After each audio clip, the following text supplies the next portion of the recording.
نحمده ونصلي على رسوله الكريم اما بعد فاعوذ بالله من الشيطان الرجيم بسم الله الرحمن الرحيم رب اشرح لي صدري ويسر لي امري واحلل عقدة من لساني يفقهوا قولي. الحديث السابع عن ابي رقية تميم بن عوس الداری. اور اگر ہم اس کو ملا کے پڑھنا چاہیں تو یوں پڑھیں گے عن ابی رقیۃ تمیم ابن اوس الداری.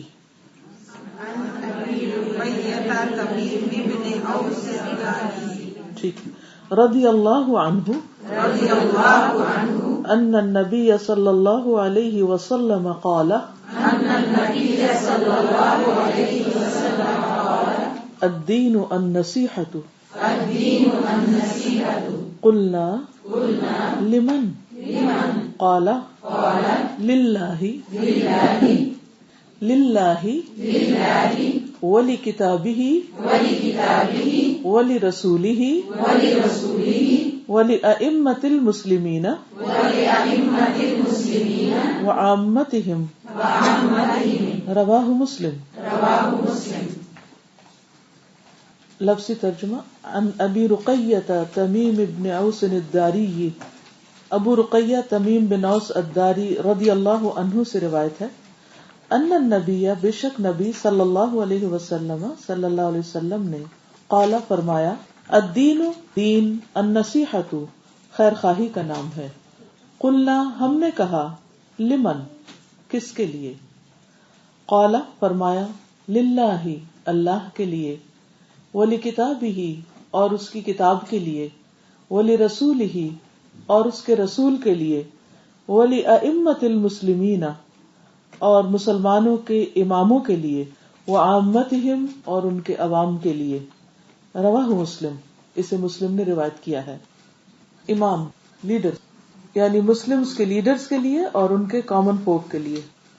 عربی میں پھر دوبارہ سنیے حدیث.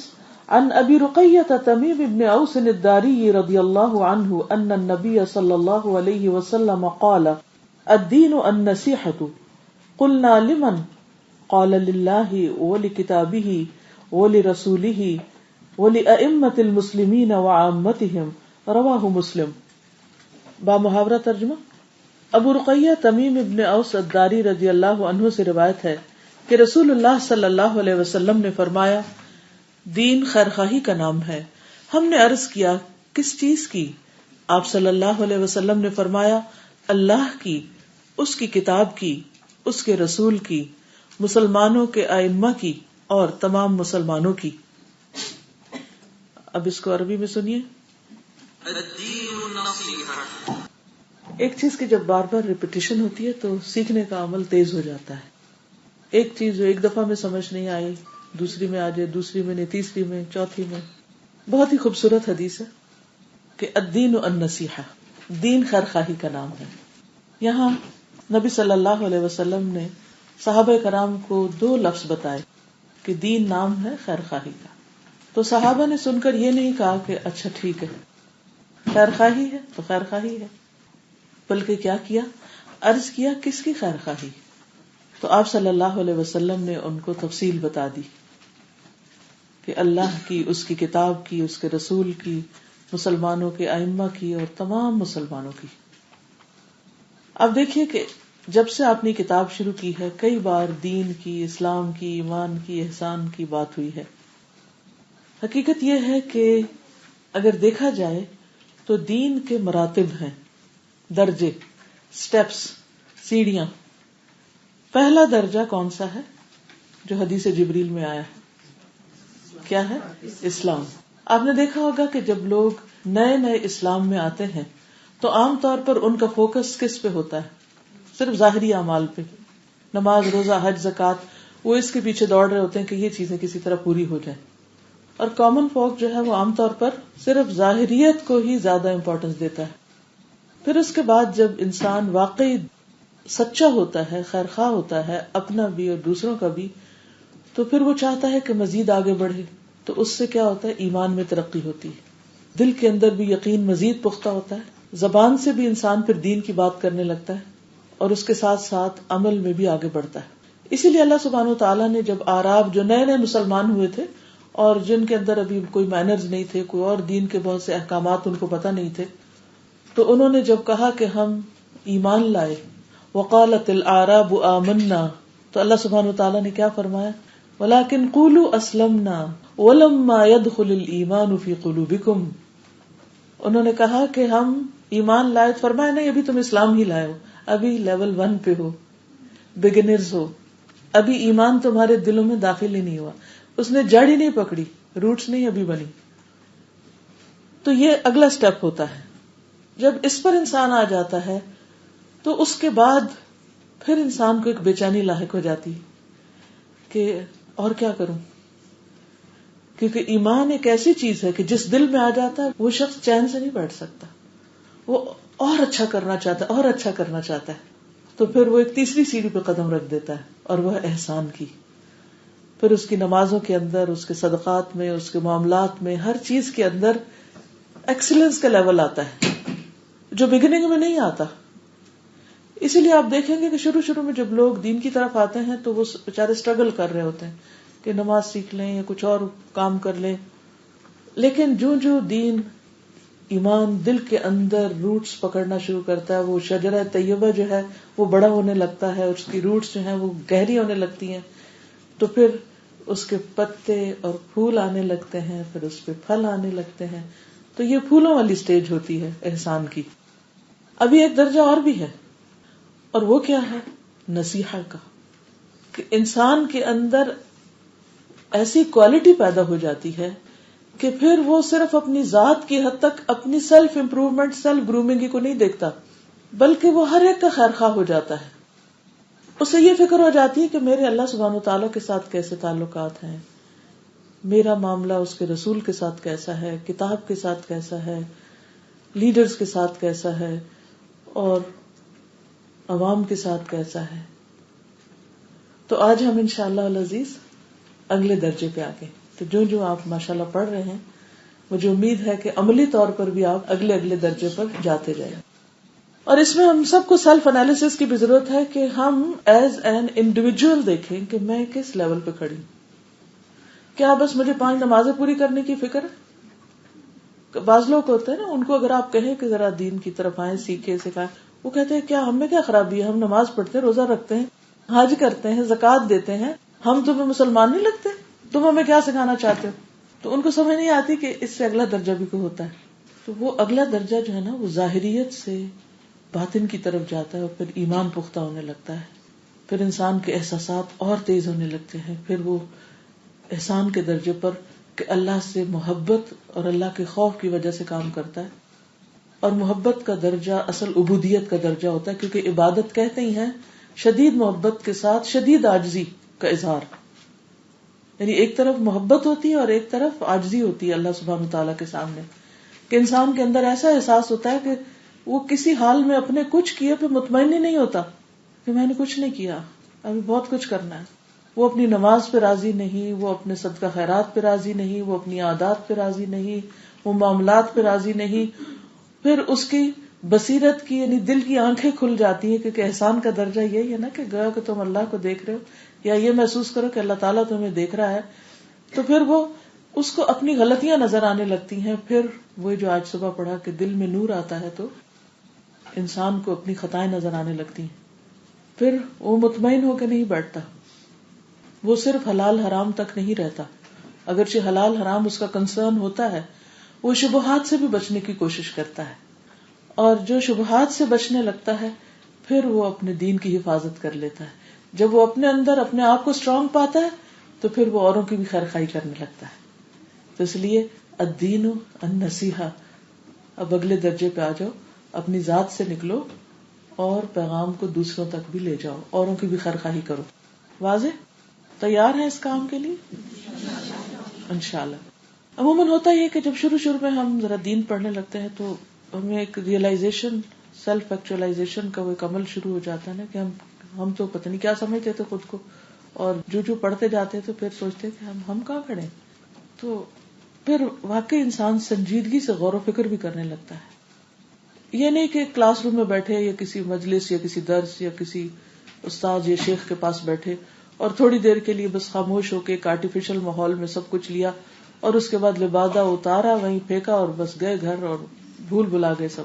نہیں، جو نصیحہ کے درجے پر آ جاتا ہے وہ پھر سنجیدگی کے ساتھ مزید آگے کی ترقی پر غور کرنے لگتا ہے کہ مجھے اب اپنے آپ کو مزید کس طرح بہتر بنانا ہے. اور یاد رکھیے کہ جب تک آپ دوسروں کی نصیحہ نہیں کرتے، دوسروں کے لیے حد درجہ خیرخواہ نہیں ہوتے، آپ اپنے آپ کو بھی اس لیول پر مینٹین نہیں کر سکتے، کیونکہ اکیلے انسان کچھ بھی نہیں کر سکتا. آپ کو دوسروں کی سپورٹ چاہیے ہوتی ہے. وتواصوا بالحق وتواصوا بالصبر. اب آپ کو ایک ماحول چاہیے. ایک اکیلا درخت کسی صحرا میں اور ایک درخت جو باغ کے اندر ہے، آپ دیکھیے کہ کئی درخت بالکل جڑے ہوئے ساتھ ساتھ ہوتے ہیں، ان کی شاخیں ایک دوسرے کے اندر ہوتی ہیں، وہ کتنے حسین لگتے ہیں، کتنے خوبصورت لگتے ہیں. یعنی تنہا اکیلا ایک ٹنڈ منڈ درخت کہیں کھڑا ہو، اس کو امیجن کیجئے، اور ایک درختوں کا جھنڈ. کس میں بیوٹی زیادہ ہے؟ جھنڈ میں نا. پھر آپ نے دیکھا ہوگا سڑک کے دو کناروں پر جب درخت ہوتے ہیں پھر اوپر جا کر ہوتے اپارٹ ہیں، تھوڑے فاصلے پر بھی ہوتے ہیں، لیکن پھر اوپر جا کر ان کی شاخیں آپس میں اس طرح مل جاتی ہیں کہ وہ ایک خوبصورت چھت بنا دیتے ہیں. تو اسی طرح جو خیر خواہ مسلمان ہوتے ہیں وہ ایک آرگنائزیشن میں ہو سکتے ہیں، دوسرے میں ہو سکتے ہیں، لیکن ان کے آپس کے تعاون اور آپس میں ایک دوسرے کے ساتھ محبت اور ایک دوسرے کے ساتھ مل جل کر وہ ایک ایسی فضا بناتے ہیں کہ جو دوسروں کے لیے ایسی خیرخواہی ہوتی ہے کہ جیسے دھوپ میں کسی کو چھاؤں مل جائے اس سڑک پر یا اس راستے پر گزر کر. تو النصیحہ کا درجہ جو ہے یہ ایسی ہی خیرخواہی اور باہمی تعاون اور ایک دوسرے کے ساتھ مل جل کر چلنے کا ہے، ٹیم ورک ہے. بہت سے لوگ اپنی ذات کی حد تک تو بہت اچھے ہوتے ہیں، لیکن جو ہی انہیں کسی اور کے ساتھ مل کے کام کرنا پڑے تو وہ آپے سے باہر ہو جائے، پھر ان کا نفس آگے آ جاتا ہے، ان کی ایگو آ جاتی ہے، انا آ جاتی ہے، پھر وہ یہ سوچنے لگتا ہے کہ میرا کیا فائدہ ہوگا اس میں. لیکن جو دین کا فائدہ سوچتا ہے، جو دین کی خیرخواہی کرتا ہے، وہ اپنی ذات کو پیچھے کر دیتا ہے. جو لوگوں کا خیر خواہ ہوتا ہے وہ پھر یہ نہیں دیکھتا اس کی ذات کا کیا فائدہ، وہ یہ دیکھتا ہے دوسروں کا فائدہ کس میں ہے. اور یقین کیجئے کہ جو شخص دوسروں کے فائدے میں جیتا ہے، دوسروں کے لیے خیر خواہی کرتے ہوئے جیتا ہے، وہ پھر اللہ کی رحمت میں آ جاتا ہے.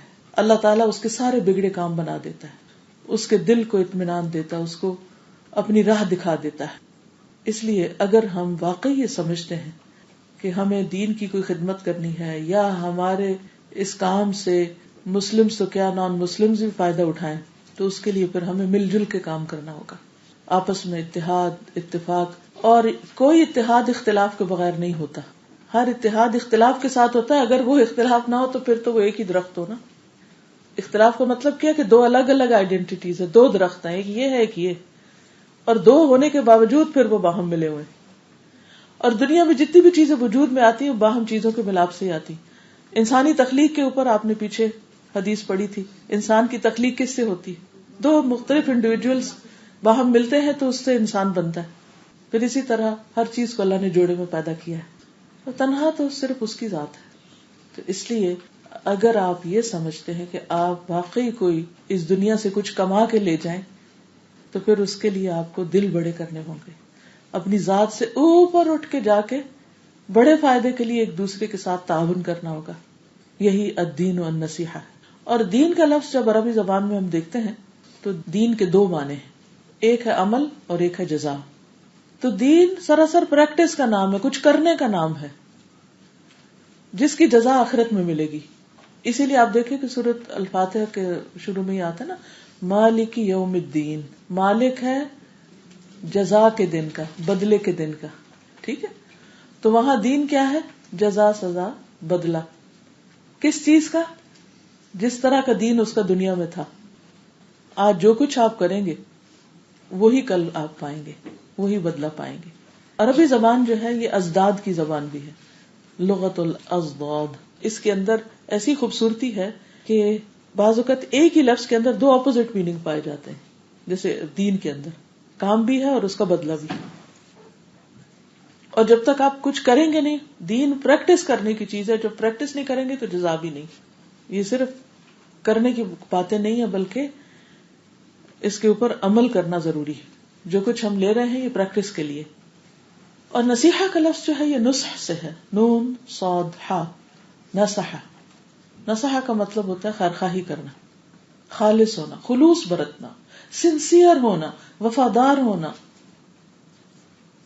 توبۃ النصوحہ آپ نے قرآن مجید میں پڑھا ہوگا، خالص توبہ. تو اسی لفظ سے آتا ہے نصاحت الصوب، کپڑے میں پیبند لگانا، پیچ اپ کرنا. کہ جب کپڑا پھٹ جائے تو اس میں کیا کیا جاتا ہے. اب تو خیر لوگ کپڑے ہی پھینک دیتے ہیں، لیکن پہلے اگر آپ کو کچھ یاد ہو تو باقاعدہ پیوند لگانا سکھاتے تھے کہ اسی طرح کا ڈیزائن کاٹ کے یا اسی طرح کا کپڑا لے کے، جیسے گرافٹنگ کرتے ہیں اسکن میں بھی، اور جی رفو کرتے ہیں. ٹھیک ہے نا. تو مطلب اس کا کیا ہے، خیرخواہی کیا ہے کہ اگر کسی کے اندر کوئی ہول ہے، کوئی گیپ ہے، کہیں کسی کے اندر کوئی خرابی ہے، کہیں کوئی کمی ہے، تو یہ نہیں کہ اس کو اور زیادہ نمایاں کرو کہ دیکھو دیکھو یہ داغ یہاں، بلکہ اس کو پیچ اپ کر لو. ورنہ اگر چھوڑ دیا ہول تو کیا ہوگا، بہت بڑا ہو جائے گا، بہت خرابی پھیلے گی. تو اس کو بھر دو. اسی طرح عسل الناصح کہتے ہیں خالص شہد کو، جس میں ہر طرح کی علائشیں ختم ہو چکی ہوں. تو الدین النصیحہ، دین تو سراسر ایک خالص چیز کا نام ہے، خیر خواہی کا، کہ آپ دوسروں کے لیے انتہائی خالص ہو جائیں، سنسیئر ہو جائیں. پھر اس کے کچھ تقاضے ہیں کہ آپ کیسے سنسیئر ہوں گے. اب آپ دیکھیے کہ نصیحہ کا ایک مطلب ایڈوائس بھی ہوتا ہے، نصیحت کرنا، کہ دین ایڈوائس دینے کا نام ہے. تو اس میں ہم جب کسی کی خیر خواہی کرتے ہیں تو اس کو ایڈوائس دیتے ہیں نا. ورنہ کیوں اپنا سر پھوڑیں کسی کے ساتھ، کیوں کسی کے ساتھ ٹائم لگائے، کیوں کسی نصیحت کرنا کوئی آسان کام بھی نہیں ہوتا. اس کے بعض اوقات ریپرکشنز بھی ہوتی ہیں، پھر بعض اوقات آپ کو اس کا جوابی کاروائی بھی ہوتی ہے، آپ نصیحت آپ کو لینی بھی پڑتی ہے. تو بہرحال ہمارا دین بہت ہی خوبصورت ہے. اور جب ہم دین کا تھوڑا سا گہرائی کے ساتھ مطالعہ کرتے ہیں، جیسے آپ نے قرآن مجید میں ایک آیت کا دوسری آیت کے ساتھ لنک اور ایک ربط، اسی طرح نبی صلی اللہ علیہ وسلم کی جو حکمت کی باتیں ہیں ان کی بھی ذرا گہرائی میں آپ جاتے ہیں، تو ایک حدیث کا دوسری حدیث کے ساتھ لنک اور ایک بات کا دوسری بات کے ساتھ لنک، جب وہ ایک پورے پرسپیکٹو میں آپ اس کو پڑھتے ہیں تو ایک عجب دنیا نظر آتی جو سرفیس پر نظر نہیں آتی، یا جو الگ الگ پڑھنے سے نہیں آتی. اسی لیے ہم دیکھتے ہیں کہ جو محدثین کی مجالس حدیث ہوتی تھی وہ 2 گھنٹے کی نہیں ہوتی تھی، وہ سارے دن کی ہوتی تھی، اور اس میں لوگ ہزاروں کی تعداد میں حاضر ہوا کرتے تھے، اور باقاعدہ روایات ہوتی تھی، اور ایک ایک مجلس کو لاؤڈ اسپیکر نہیں ہوتے، اسپیکرز کا انتظام نہیں ہوتا تھا، LCDs نہیں ہوتی تھی. تو ایک شخص بولتا تھا اور پھر وہ اگلا شخص جہاں سنتا تھا وہ آگے بولتا تھا، وہ آگے بولتا تھا. تو مسلمانوں کے اندر ایک پورا ولولہ تھا، علمی تحریک تھی پوری، جو کہ آہستہ آہستہ ختم ہوتی گئی. تو جب کوئی قوم علم میں پیچھے رہ جاتی تو ہر چیز میں پیچھے رہ جاتی. اس دنیا کی ترقی کا راز ہی علم ہے. دین میں ترقی کے لیے بھی علم ضروری ہے اور دنیا میں ترقی کے لیے بھی علم ضروری ہے. اور علم راحت بدن کے ساتھ نہیں آتا، اس کے لیے انسان کو خود کو تھکانا پڑتا ہے. اور علم کو اگر اپنا سب کچھ بھی دے دے تو وہ اپنا صرف بعض حصہ دیتا ہے، سب کچھ نہیں ملتا جو بھی علم کے اندر ہے. تو اس لیے اگر آپ واقعی چاہتے ہیں کہ دنیا کی سب سے بہترین چیز کے اندر ترقی کریں تو اس کے لیے آپ کو تکلیف اٹھانی ہوگی، تھوڑا ایکسٹرا کام کرنا ہوگا، لیکن اس کا الٹیمیٹ فائدہ آپ کو بہت زیادہ ہوگا، کیونکہ جتنا آپ یہاں انویسٹ کر جائیں گے کل قیامت کے دن اتنا ہی وہاں کے بینک سے آپ کیش کرا لیں گے. چلیے تو ہم دیکھتے ہیں اس حدیث کی مزید وضاحت. اس حدیث کے اور طرق بھی ہیں، تھوڑے مختلف الفاظ کے ساتھ بھی روایت ہوئی ہے، اس کو بھی دیکھ لیتے ہیں. سنن نبی داؤد میں آتا ہے قال رسول اللہ صلی اللہ علیہ وسلم ان الدین النصیحۃ ان الدین النصیحۃ ان الدین النصیحۃ قالوا لمن یا رسول اللہ قال للہ وکتابہ ورسولہ وأئمة المؤمنین وعامتہم او أئمة المسلمین وعامتہم. کہ رسول اللہ صلی اللہ علیہ وسلم نے 3 بار تاکیدن فرمایا بلا شبہ دین نصیحت ہے، خیر خواہی ہے. بلا شبہ دین نصیحت، بلا شبہ دین نصیحت کا نام ہے، یعنی خیر خواہی کرنے کا نام ہے. لوگوں نے پوچھا کس کے لیے اللہ کے رسول صلی اللہ علیہ وسلم؟ قال آپ نے فرمایا للہ اللہ کے لیے، وہ کتاب ہی اور اس کی کتاب کے لیے، وہ رسول ہی اور اس کے رسول کے لیے، وہ ائمۃ المؤمنین مومنوں کے اماموں کے لیے، وہ عامتہم اور ان کے عوام کے لیے، او ائمۃ المسلمین، یا مسلمانوں کے ائمہ کے لیے، وعامتہم اور ان کے عوام کے لیے. جو روایت آپ کے سامنے رکھی اس میں ایک دفعہ کی بات آتی ہے، اس میں 3 دفعہ، یعنی آپ نے بہت تاکید سے یہ بات فرمائی کہ دین سراسر خیر خواہی کا نام ہے. بے شک دین خیر خواہی کا نام ہے، بے شک دین خیر خواہی کا نام ہی ہے. تو صحابہ نے عرض کیا کس کے ساتھ خیر خواہی، کیونکہ وہ عمل کرنے والے لوگ تھے. تو اس میں آپ دیکھیے کہ تکرار اور تاکید جو ہے وہ انسان کو عمل پر ابھارتی، انسان کے اندر پختگی لاتی.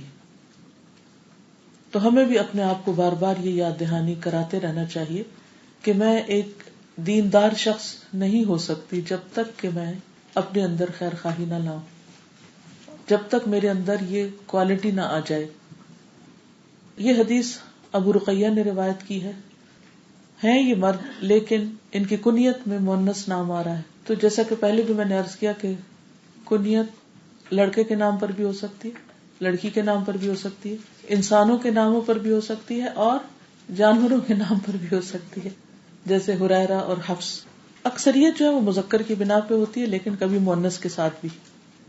تو ابو رقیہ سے روایت ہے، اور تمیم الداری جو ہے یہ حدیث کے راوی ہیں، اور یہ کہتے ہیں کہ نبی صلی اللہ علیہ وسلم نے فرمایا کہ دین خیر خواہی کا نام ہے. اب اس میں آپ دیکھ رہے ہیں کہ الدین النصیحہ دونوں کے ساتھ ال لگا ہوا، رائٹ؟ تھوڑا سا عربی گرامر کا ٹچ، اتنا تو آپ نے پڑھا ہوا ہے، صفت موصوف دونوں ہی، یا مبتدا خبر دونوں. تو یہاں پر یہ مبتدا اور خبر ہے. الدین کیا ہے؟ مبتدا ہوتا ہے جس سے ابتدا ہو رہی ہے، اور النصیحہ اس کی خبر ہے. تو علماء بلاغت یہ کہتے ہیں کہ جب مبتدا اور خبر دونوں کے ساتھ ال لگے تو یہ حصر کا معنی دیتے ہیں، یعنی دین ہے ہی خیر خواہی. حصر کا کیا معنی ہوتا ہے؟ کہ اس کو اور زیادہ کنفائن کر دیتے ہیں اس کے اندر، کہ جب تک یہ نہیں دین ہی نہیں، یہ مطلب ہے. یعنی نہیں ہے دین مگر نصیحت کا نام، خیر خواہی کا نام. یعنی اگر کوئی دین کا لفظ بولے یا دین کا کانسیپٹ آئے تو بس اس کے اندر خیر خواہی ہی خیر خواہی، یعنی یہ اس کے پھل ہیں، ثمرات ہیں.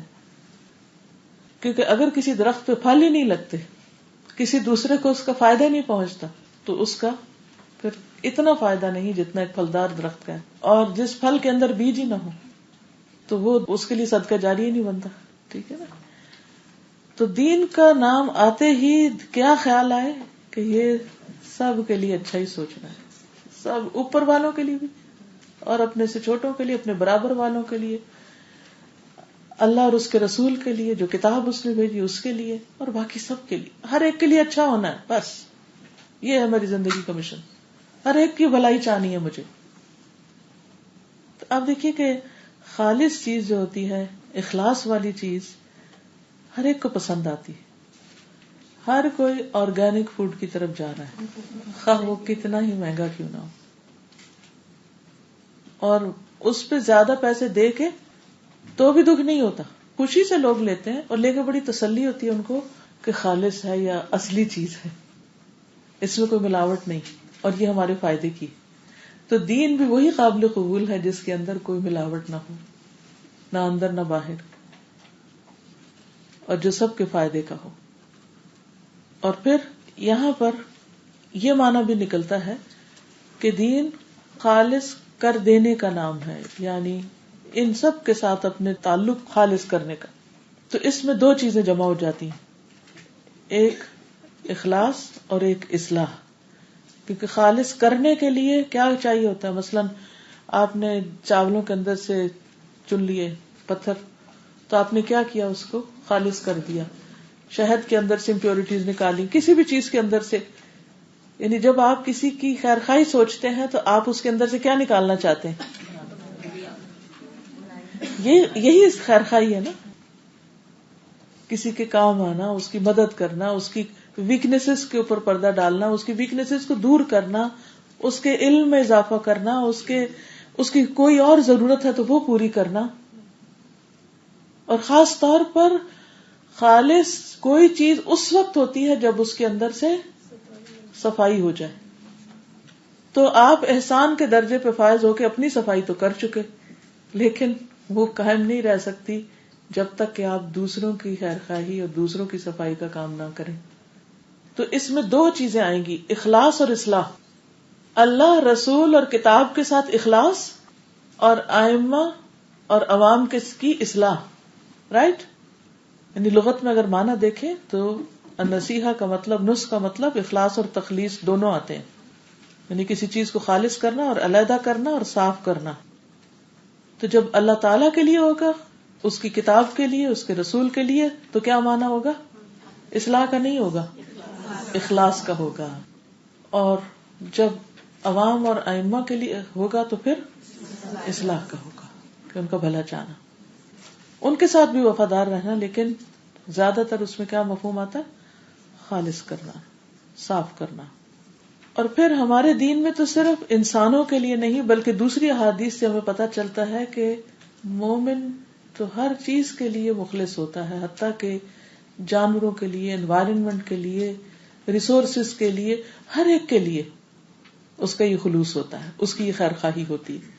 مثلا نبی صلی اللہ علیہ وسلم نے فرمایا ہر زندہ چیز کی خدمت میں اجر ہے. فی کل ذی کبد رطبۃ اجر. یعنی چونٹیاں کہیں تو ان کے اوپر پاؤں رکھ کے جانے کی بجائے سائڈ سے ہو جاتے ہیں. مکھیوں کا چھتا ہے تو آپ اس کو ڈسٹرب نہیں کرتے. کوئی اور اسی طرح کی مخلوق ہے جو نقصان نہیں دے رہی آپ کو، تو آپ اس کے لیے کیا کرتے ہیں؟ آپ اس کو تنگ نہیں کرتے، ڈسٹرب نہیں کرتے، بلکہ اس کا بھلا کرتے ہوئے گزرتے ہیں. کہیں سے بھی ضروری نہیں وہ آپ کے گھر کا پیٹ ہو، وہ راستہ چلتی بلی ہو سکتی ہے، وہ کہیں اور کوئی مخلوق ہو سکتی ہے. تو سب کی خیر خواہی، کیونکہ حدیث میں آتا ہے ان اللہ کتب الاحسان علی کل شیء.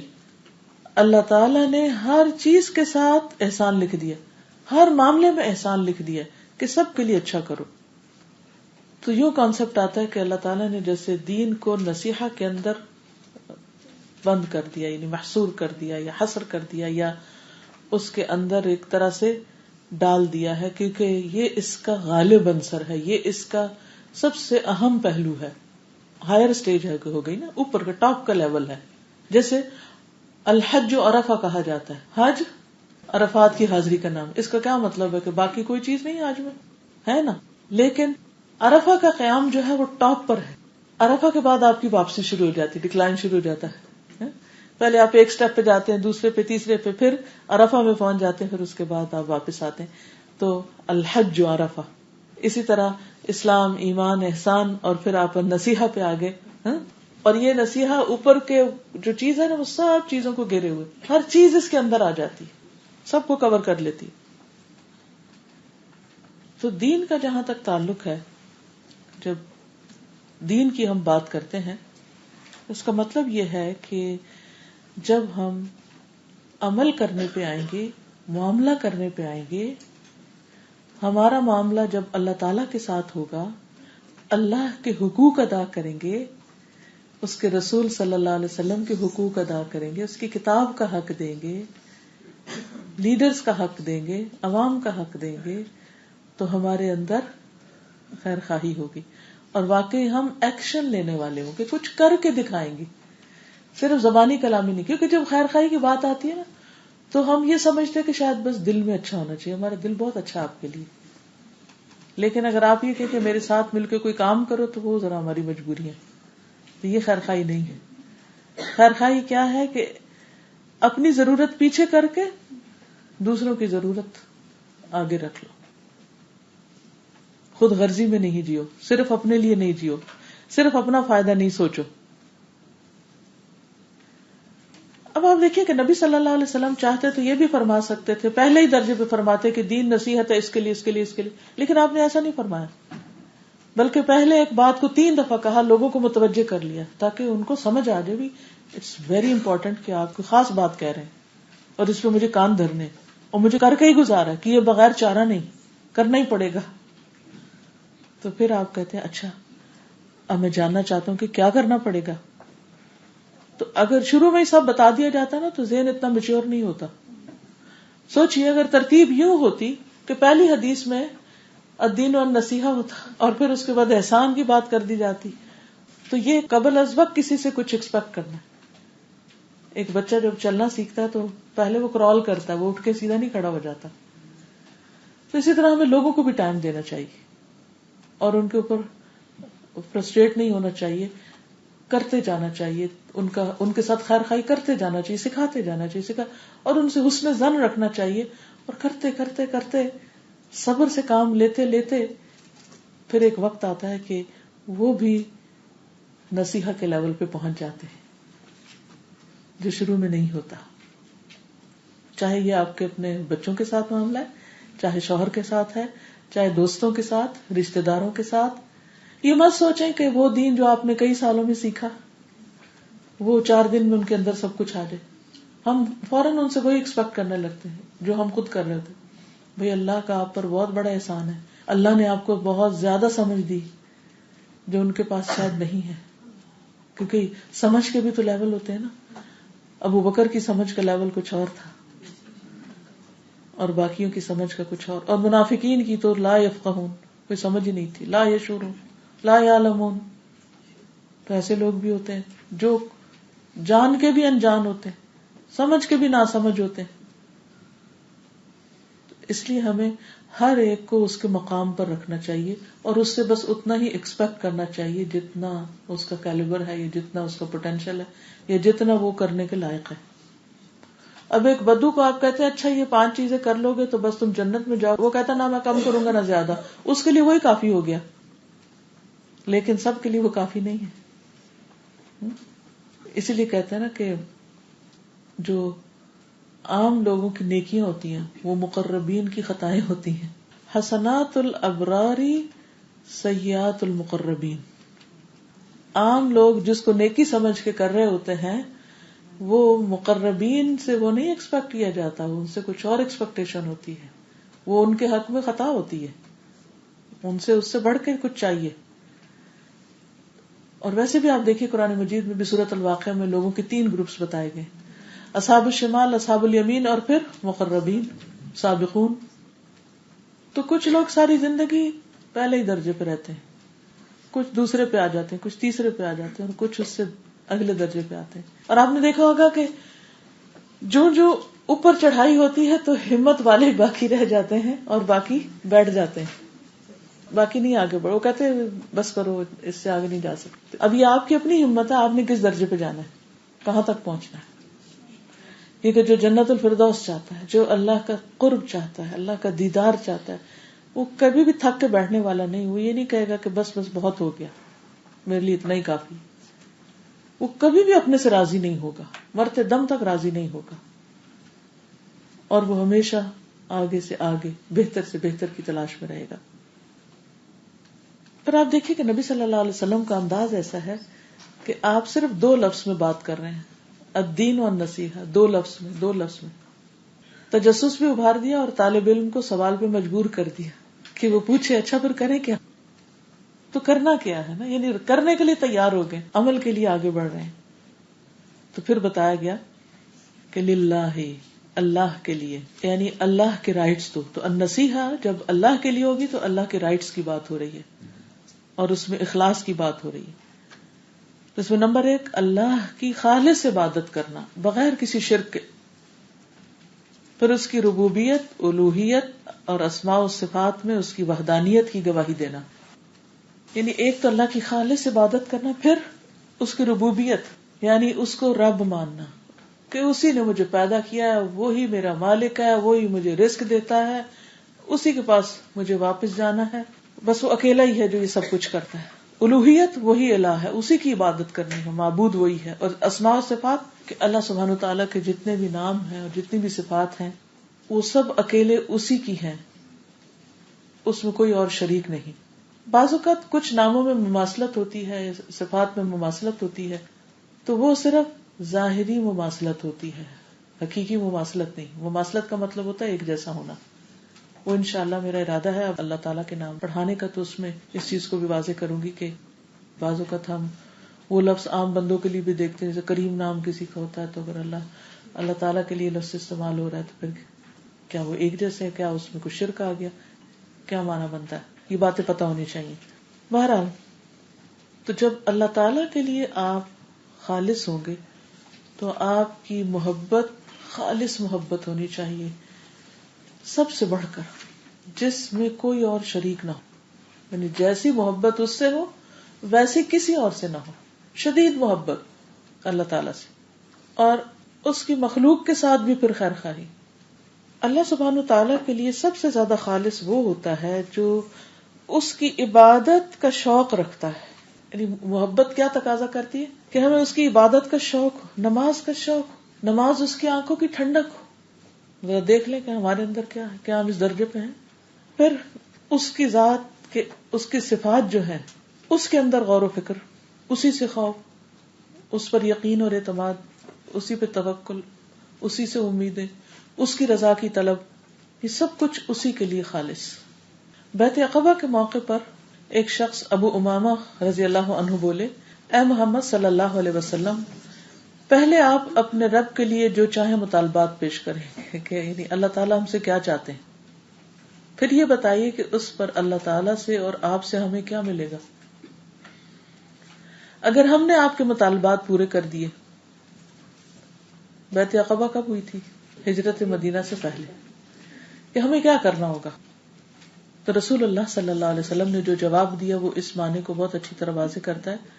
اپنے رب کے لیے میں تم سے یہ مطالبہ کرتا ہوں کہ تم صرف اس کی عبادت کرو اور اس کے ساتھ کسی کو شریک نہ ٹھہراؤ. انہوں نے پوچھا اگر ہم نے یہ کام کر لیے تو ہمیں کیا ملے گا؟ فرمایا تمہیں جنت ملے گی. انہوں نے کہا کہ پھر ہم نے آپ سے اس کا وعدہ کر لیا. اور کہنے کو یہ بڑی سمپل سادہ سی بات ہے کسی پیچیدگی کے بغیر، مگر یہ اتنی سچی بات تھی کہ پھر اس کے بعد انہوں نے نبی صلی اللہ علیہ وسلم کا ساتھ دینے کے لیے ہر طرح کے خطرات مول لیے. اپنی جان، مال، اپنا علاقہ، ملک، ہر چیز داؤ پہ لگا دی. اٹھ کے کہا تھا نا سعد بن عبادہ نے، آپ ہمیں حکم دیں گے کہ آپ سمندروں میں کود جائیں تو ہم آپ کے حکم پر وہاں بھی کود جائیں گے. واقعی وہ پھر مخلص تھے اور خالص تھے اور سچے تھے. انہوں نے پھر یہ نہیں کہا کہ اچھا اب یہ اتنا مشکل کام اب یہ کریں، آپ نے تو کہا تھا بس عبادت کریں، تو ہم تو مسجد نبوی میں بیٹھے ہیں دن رات ادھر ہی نمازیں پڑھتے رہیں گے، اس کے علاوہ ہمیں کچھ نہیں کرنا. نہیں، قربانی کے وقت میں قربانی بھی کرنا. عبادت صرف مسجد میں بیٹھنے کا نام نہیں ہے. اللہ تعالیٰ کی شدید محبت کے ساتھ اس کی اطاعت، اس کے آگے جھک جانا. پھر یہ بھی ہے کہ اللہ تعالیٰ سے محبت اس بات کا بھی تقاضا کرتی ہے کہ آپ اپنے محبوب کی محبت مخلوق کے دل میں بھی ڈالیں. ٹھیک ہے، سب سے پہلے کس کے دل میں ڈالیں گے؟ اپنے میں آ گئی، مثلا آپ اس درجے پہ آ گئے کہ آپ کے دل میں اللہ کی محبت ہر محبت سے اوپر آ گئی ہے، تو پھر آپ دیکھیے کہ آپ نے اپنے بچوں میں ڈالی، اپنے متعلقین میں، اپنے قریبی لوگوں نے. اور دین اصل میں نام ہی اس چیز کا کہ بندوں کو خالق کے ساتھ جوڑا جائے، اپنے ساتھ نہیں، اپنے پیچھے نہیں لگانا. بندوں کو رب کا غلام بنانا ہے. جیسے نبی صلی اللہ علیہ وسلم نے کیا کہا کہ بس ایک خالص اللہ کی عبادت کرے. انہوں نے کہا کہ میری بھی عبادت کرنا، یہ مجھ سے بھی شدید محبت رکھ کے میرے آگے بھی جھکنا، یہ نہیں انہوں نے سکھایا. تو اللہ کو اس کے بندوں کے لیے محبوب بنا دیا تھا نبی صلی اللہ علیہ وسلم نے بھی. اور اب ان کا حال کیا تھا کہ وہ اللہ سے سب سے بڑھ کے محبت کرنے والے تھے. آج جتنے بھی لوگ دین کی تبلیغ کا کام کرتے ہیں وہ اپنے آپ سے پوچھیں کہ کیا واقعی ان کی اللہ تعالی کے ساتھ یہ خیر خواہی ہے کہ وہ اپنے آپ کو، اپنی ایگو کو، اپنی سب چیزوں کو اللہ اور اس کے رسول اور اس کے دین کے لیے نیچا کر دیں اور جھک جائیں، اور اپنے مذہب اور فرقے اور جماعت اور گروپ اور ان چیزوں کو پیچھے لے جائیں اور دین کے فائدے میں آگے بڑھ جائیں، اور ان کا واحد مقصد یہ ہو کہ لوگ اللہ کے غلام بن جائیں.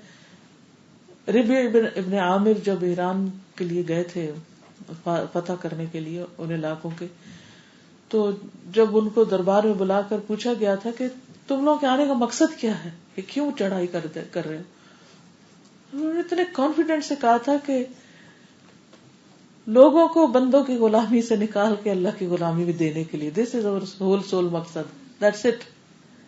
تو ہم بھی جب تبلیغ کرنے نکلے یا لوگوں کو دین کی تعلیم دیں یا کچھ بھی، تو کیا کہیں کہ دنیا کی محبت سے نکال کر اللہ کی محبت دینے کے لیے آئے ہیں. That's it. یہ ہمارا صرف غرض اور مقصد، اور یہی ہونا چاہیے کہ جب یہ چیز آ جائے گی تو پھر باقی سب کام آسان ہو جائیں گے. اور جب تک دین والوں میں اللہ سبحانہ وتعالیٰ کی ذات سب سے بڑھ کر نہیں ہو جاتی تو دین کی روح نہیں آتی. اسی لیے آپ دیکھیں بعضوں کا دین کے نام پر بڑی بڑی مسجدیں بن جاتی ہیں، ریچولز بھی ادا ہوتے ہیں، لیکن روح کہیں نظر نہیں آتی، اسپرٹ نہیں ہوتی، کیونکہ مقصد نہیں سمجھ کہ کرنا کیا ہے. تو آپ دیکھیے کہ جو لوگ مبلغ ہوتے ہیں یا داعی ہوتے ہیں یا مذکر ہوتے ہیں یا معلم ہوتے ہیں یا سکھانے والے ہوتے ہیں یا لیڈرز ہوتے ہیں دین کے، وہ اس مقام کے لیے کوالیفائڈ جب ہوتے ہیں جب وہ پہلے سارے درجے پاس کر چکے ہوں، اسلام، ایمان، احسان کے. اگر ان کی اپنی زندگی میں ہی کچھ نہیں، ان کی اپنی نمازیں ٹھیک نہیں، اگر ان کے اندر خدا کا خوف نہیں، اگر ان کی زبانی کنٹرول میں نہیں، اور اگر وہ دوسرے مسلمانوں کی عزتوں کے پیچھے پڑے ہوئے ہیں، تو پھر کیا ہی وہ خیر خواہی کا حق ادا کریں گے؟ اور کر رہے ہیں؟ نہیں. ہم نے یہ سمجھ لیا ہے کہ شاید کسی خاص کالج، اسکول، مدرسے وغیرہ میں کچھ سال لگا کے ہم عالم بن جائیں تو بس خود بخود ہم کو ایک اتھارٹی یا سرٹیفکیٹ مل جاتا ہے کہ اب ہم لوگوں کو ڈکٹیٹ کرنا شروع کر دیں. تو دنیا کی نظر میں تو یہ کوالیفیکیشن ہو سکتی ہے، لیکن اللہ کی نظر میں ایک مبلغ کی یہ کوالیفیکیشن نہیں ہے. مبلغ تو اس طرح تڑپتا ہے جیسے اللہ کے رسول صلی اللہ علیہ وسلم تڑپتے تھے. لعلک باخع نفسک علی آثارہم ان لم یؤمنوا بہذا الحدیث اسفا. وہ ان کو آگ میں جاتا ہوا دیکھتا ہے تو پکڑ پکڑ کے کمر سے پیچھے کھینچتا ہے کہ یہ کہیں تکلیف میں نہ پڑ جائیں. اتنی خیر خواہی لوگوں کے لیے، تو ہماری کیا خیر خواہی ہے پھر؟ ہم دین کے نام پر، اللہ کے نام پر کیا بندوں کو اپنا غلام بنا رہے ہیں یا اللہ کا غلام بنا رہے ہیں، یا اللہ کی طرف متوجہ کر رہے ہیں؟ اور پھر اللہ کے لیے خیر خواہی یہ ہے کہ عبادت میں محبت کا عنصر خوف کی نسبت زیادہ ہو، کیونکہ آپ کسی کی طرف جھک نہیں سکتے جب تک آپ کو اس سے محبت زیادہ نہ، اور محبت کی وجہ سے خوف ہو. کیونکہ اگر آپ کسی سے خوف کی وجہ سے جا رہے ہیں تو وہ تو پھر آپ نے دیکھو گا لوگ دنیا کے بادشاہوں کے پاس ان کی عزت کیوں کرتے ہیں؟ لوگ دنیا کے بادشاہوں کی عزت کیوں کرتے ہیں؟ ڈر کے مارے نا، کہ اگر ہم نے کچھ گڑبڑ کی تو مارے جائیں گے، پکڑے جائیں گے. تو وہ مجبور ہوتے ہیں، وہ مجبوری میں کرتے ہیں. تو ہمیں مجبوری میں نہیں عبادت کرنی، ہمیں تو محبت میں کرنی ہے. اور وہ محبت ہمارے اندر ادب، احترام بھی لائے گی، خوف بھی لائے گی. ابن مبارک کہتے ہیں اگر آپ کے دو غلام ہو، ان میں سے ایک آپ سے محبت کرتا اور دوسرا آپ سے ڈرتا ہو، ان میں سے آپ کے نزدیک زیادہ مقرب کون ہوگا؟ سبحان اللہ، کتنی خوبصورت مثال ہے نا. قدرتی بات ہے وہی جو آپ سے محبت کرتا ہے، کیونکہ جب آپ موجود ہوں گے وہ اطاعت کرے گا، جب موجود نہیں ہوں گے تو وہ خیر خواہی کرے گا. جب امین بنائیں گے تو امانت واپس کرے گا. لیکن جو ڈرتا ہے آپ سے صرف آپ کے ڈر سے کام کرتا ہے. جب آپ موجود ہو تو ہو سکتا ہے وہ صحیح اور سیدھا چلے، جب آپ غیر موجود ہو تو کیا کرے گا؟ کس کا ڈر؟ گھر والے گھر نہیں، ہمیں کسی کا ڈر نہیں.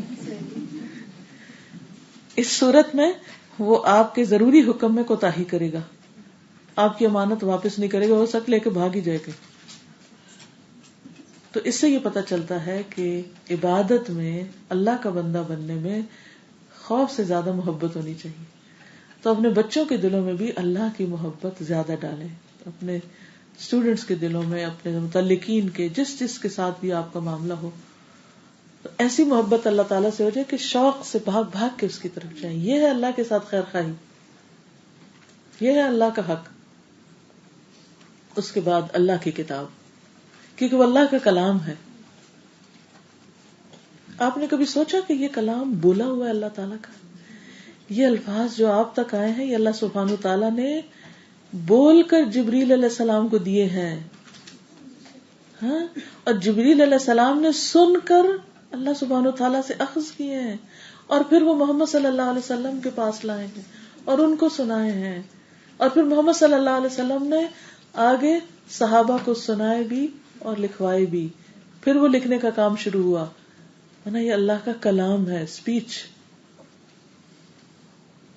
تو کبھی آپ یہ سوچ کے ان کو پڑھیں کہ یہ الفاظ اللہ تعالیٰ کے منہ سے نکلے ہوئے ہیں. اللہ اکبر، اتنی بڑی ہستی. تو پھر ان آیات کی جو ویلیو ہے وہ کہیں زیادہ بڑھ جائے گی. تو اس لیے سب سے پہلے تو اس پر ایمان لانا ضروری ہے، اس کی تلاوت اچھی طرح کرنا، اس کے معنی کو سمجھنا، اس کی آیات پر تدبر کرنا، اس کی تعظیم کرنا کہ یہ میرے رب کا کلام، اس کی طرف لوگوں کو بلانا، اس کا دفاع کرنا کہ کوئی اگر اس کے بارے میں شک و شبہ میں مبتلا ہو گیا تو اس کو اس کے شکوک دور کرنا. اور یہ نیکسٹ لیول ہے نا، محنت کرنی پڑے گی. خالی تلاوت کرنا تو بہت آسان ہے، پھر درجے ہیں نا. تو کتاب کی خیر خواہی یہ ہے کہ کتاب کے اندر جو احکام آئے ہیں، یعنی پہلے تو یہ کہ اس کو اچھی طرح پڑھیں اور اس کی تلاوت اچھے سے اچھے کریں، معنی کو سمجھیں اور عظمت اور تعظیم اور یہ سب چیزیں، اور پھر اس میں جو احکام آئے ہیں ان پر عمل کرنا، امتثال و اوامرہ، ٹھیک، اور شوق سے ان پر عمل کرنا.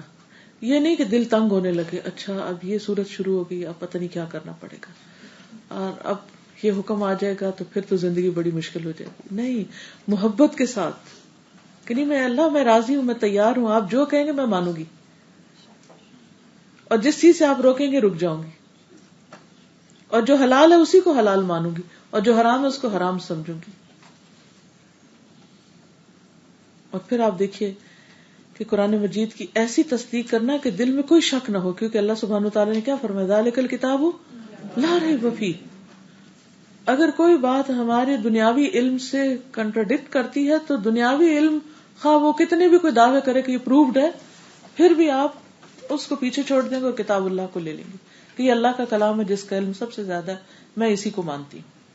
بندوں کی بات غلط ہو سکتی ہے، میرے رب کا کلام کبھی بھی غلط نہیں ہو سکتا، اس پر پورا پورا یقین اور ایمان. پھر یہ ہے کہ اگر کوئی شخص کتاب اللہ کے حکم پر عمل نہیں کرتا تو وہ ناصح نہیں ہے، وہ اس کا حق نہیں دے رہا.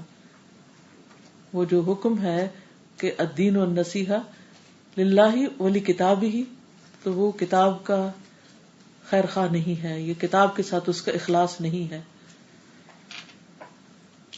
اور پھر یہ سمجھنا کہ جو کتاب اللہ میں احکامات ہیں یہ سب کتابوں، سب علوم، دنیا کی ہر چیز سے زیادہ افضل ہیں. ایک ایٹیٹیوڈ یا ایک مینٹالٹی کیا ہے کہ دنیاوی علوم افضل ہیں، اور کتاب میں یہ تو مولویوں کی باتیں ہیں اور بس ٹھیک ہے یہ بھی پڑھ لیتے ہیں. اسی لیے آپ دیکھیں کہ مسلمان ہوتے ہوئے بھی، مومن ہوتے ہوئے بھی ہمارا عموماً طرز عمل کیا ہوتا ہے، باقی چیزیں جب پڑھنے لگتے ہیں تو زندگیاں لگا دیتے ہیں اور اس کے لیے بڑی بڑی پلاننگ کرتے ہیں، محنت کرتے ہیں. اور جب اللہ کے کلام کی باری آتی ہے، غلط سلط پڑھیں. ہم اپنے بچوں کو دیکھیں، ان کی قرات کس قسم کی ہے، اور اس کے لیے ہم نے کیا خرچ کیا، کیا توجہ دی اس پر، کیا محنت کی یا کروائی. اور اس کے برعکس دنیا کی تعلیم، اس کے لیے ہم نے کتنی محنتیں کی اور ہر طرح کی فیسیلیٹیشن کی. تو یہ پھر خیر خواہی کس قسم کی ہوئی. یعنی بعض اوقات دل خون میں آنسر ہوتا ہے نا کہ جب دنیاوی تعلیم کے لیے انسان یونیورسٹیز کو دیکھتا ہے، مختلف اداروں کو دیکھتا ہے، تو دن رات کام ہو رہا ہے اس میں، میرڈ ان میرڈ، بوڑھے جوان بچے اپنا سب کچھ لگا کے خرچ کر کے دن رات پڑھ رہے ہیں، خوب محنت کر رہے ہیں.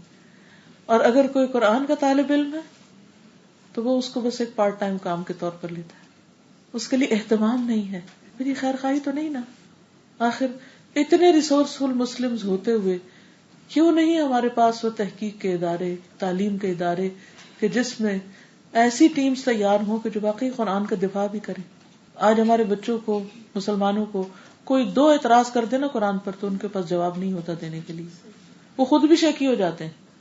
تو کیا یہ کرنے کا کام نہیں کہ ایسے افراد تیار کیے جائیں، ایسے لوگ تیار کیے جائیں جو قرآن مجید کا دفاع کر سکے.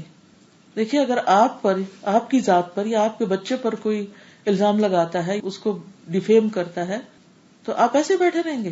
آپ تڑپ اٹھیں گے، آپ ایکشن میں آ جائیں گے کہ مجھے کچھ کرنا ہے، ایسے تھوڑی چھوڑ دینا ہے. تو اللہ پر لوگ باتیں کرتے ہیں، کتاب پر کر رہے ہیں، ایمان خراب ہو رہا ہے نسلوں کا، اور اس کا دفاع کرنے کے لیے اور اس کا جواب دینے کے لیے کوئی تیار ہی نہیں ہے، کیونکہ اس طرف توجہ ہی نہیں ہے، کوشش ہی نہیں ہے، محنت ہی نہیں ہے. جو ہمارے بہترین ذہن ہیں وہ اور کاموں میں لگے ہوئے ہیں، کیونکہ دنیا کی محبت زیادہ ہے نا دین سے. اس کتاب کی وہ محبت، وہ قدر، وہ ویلیو ہمارے دل میں نہیں ہے کہ واقعی یہ کام ایک بہت بہترین چیز ہے. تو اس کی خیرخواہی کا حق ادا نہیں ہو سکتا جب تک اس کے لیے بھی ہم کم از کم اتنا اہتمام نہ کریں جتنا ہم دنیاوی علوم کے لیے کر رہے ہیں. اور پھر یہ ہے کہ قرآن کے ساتھ خیرخواہی یہ ہے کہ قرآن جس مقصد کے لیے آیا ہے اس مقصد کو مانا جائے، اس پر کام کیا جائے، یعنی وہ ایمان لانا اور پیروی کرنا ہے. انس کہتے ہیں نبی صلی اللہ علیہ وسلم نے فرمایا ایمان کے لحاظ سے سب سے تعجب والی مخلوق کون سی، یعنی سب سے اچھا ایمان کس کا ہے؟ صحابہ نے کہا فرشتے. آپ نے فرمایا فرشتوں کو کیا ہے کہ وہ ایمان نہ لائیں، کیونکہ سارے حقائق ان کے سامنے ہوتے ہیں، ہر چیز کھلی کتاب کی طرح. انہوں نے کہا پھر انبیاء. آپ نے فرمایا انبیاء کیوں نہیں ایمان لائیں، ان کے طرف تو وحی کی جاتی ہے. انہوں نے کہا پھر صحابہ. آپ نے فرمایا صحابہ تو انبیاء کے ساتھ ہوتے ہیں، انہیں ایمان قبول کرنے میں کیا مشکل ہے. دراصل ایمان کے لحاظ سے سب سے زیادہ امیزنگ پیپل، تعجب انگیز لوگ وہ ہیں جو تمہارے بعد آئیں گے. وہ وحی الہی کو کتاب کی شکل میں دیکھیں گے لیکن پھر بھی وہ اس پر ایمان لائیں گے، اس کی پیروی کریں گے. یہی وہ لوگ ہیں جن کا ایمان قابل تعجب ہے، یا مخلوق میں سے انہی کا ایمان امیزنگ ایمان ہے. اور وہ آپ لوگ ہیں کہ جو ایک کتاب کی شکل میں وحی کو پاتے اور اس سے محبت کرتے ہیں اور اس کو پڑھنے اور اس کو پڑھانے اور اس کی خدمت کرنے کے لیے آپ اپنا تن من لٹانے کو تیار ہوتے ہیں. یہ ایمان بالغیب کی اعلیٰ ترین حالت ہے اور پوری یقین کے ساتھ لیتے ہیں، پوری محبت کے ساتھ.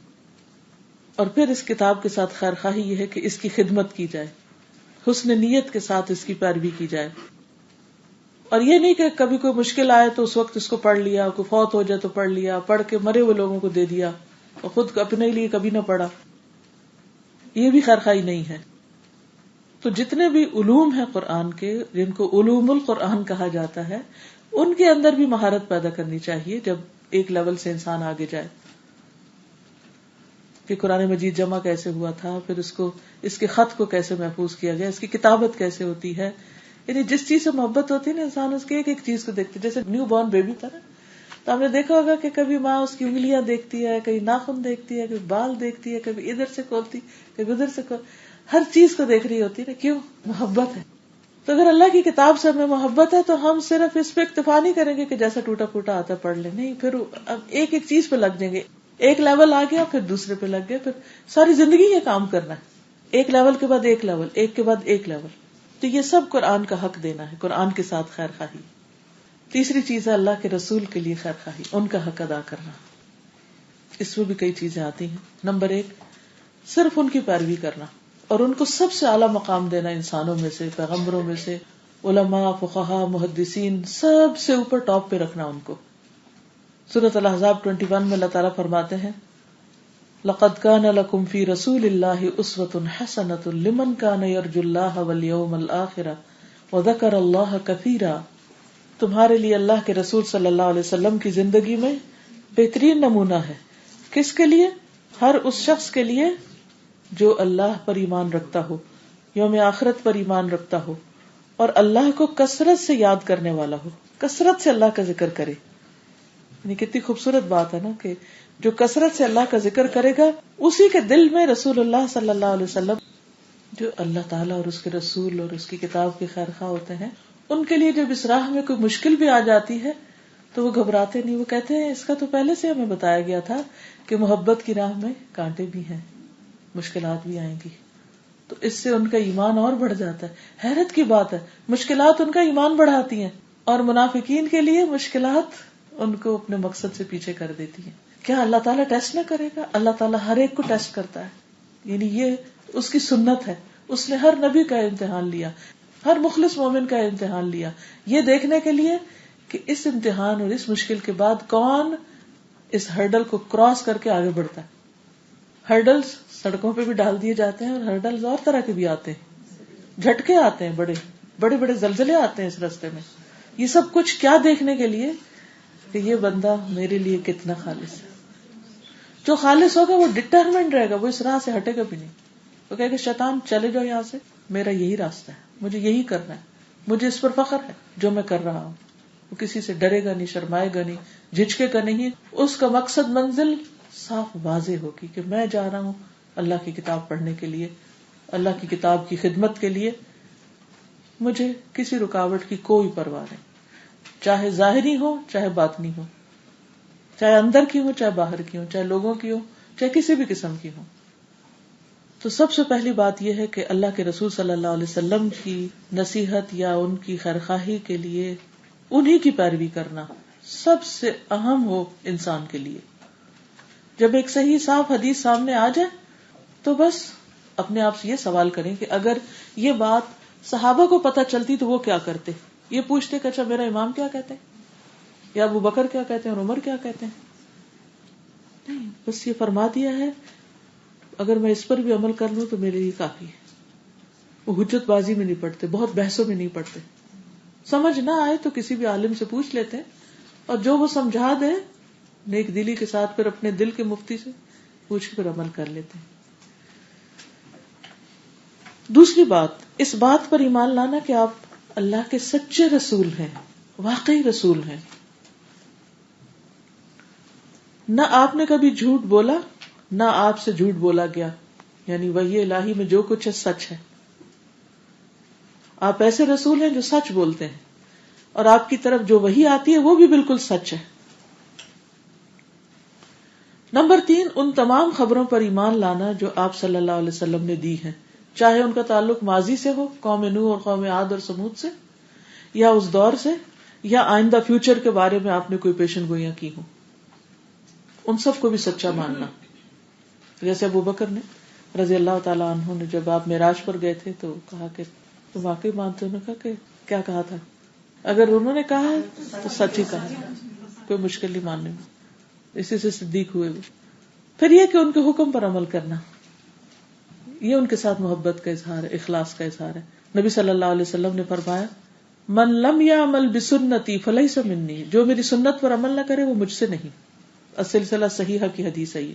جس چیز سے آپ نے منع کر دیا اسے رک جانا, آپ کی لائی ہوئی شریعت کا دفاع کرنا, آپ کی ذات کا دفاع کرنا, آپ کے پیغام کا دفاع کرنا, آپ کے مشن کا دفاع کرنا, جو کچھ آپ چھوڑ کے گئے, جو ورثہ آپ نے چھوڑا ہمارے لیے, اس کا دفاع کرنا, اس کو پریزرو کرنا, پروٹیکٹ کرنا, آئندہ جنریشن کے لیے منتقل کرنا.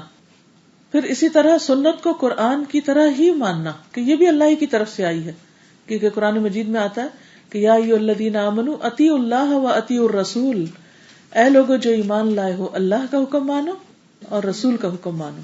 اور ومن یطع الرسول فقد اطاع اللہ, جو رسول کی بات مانتا ہے وہ دراصل اللہ ہی کی مانتا ہے.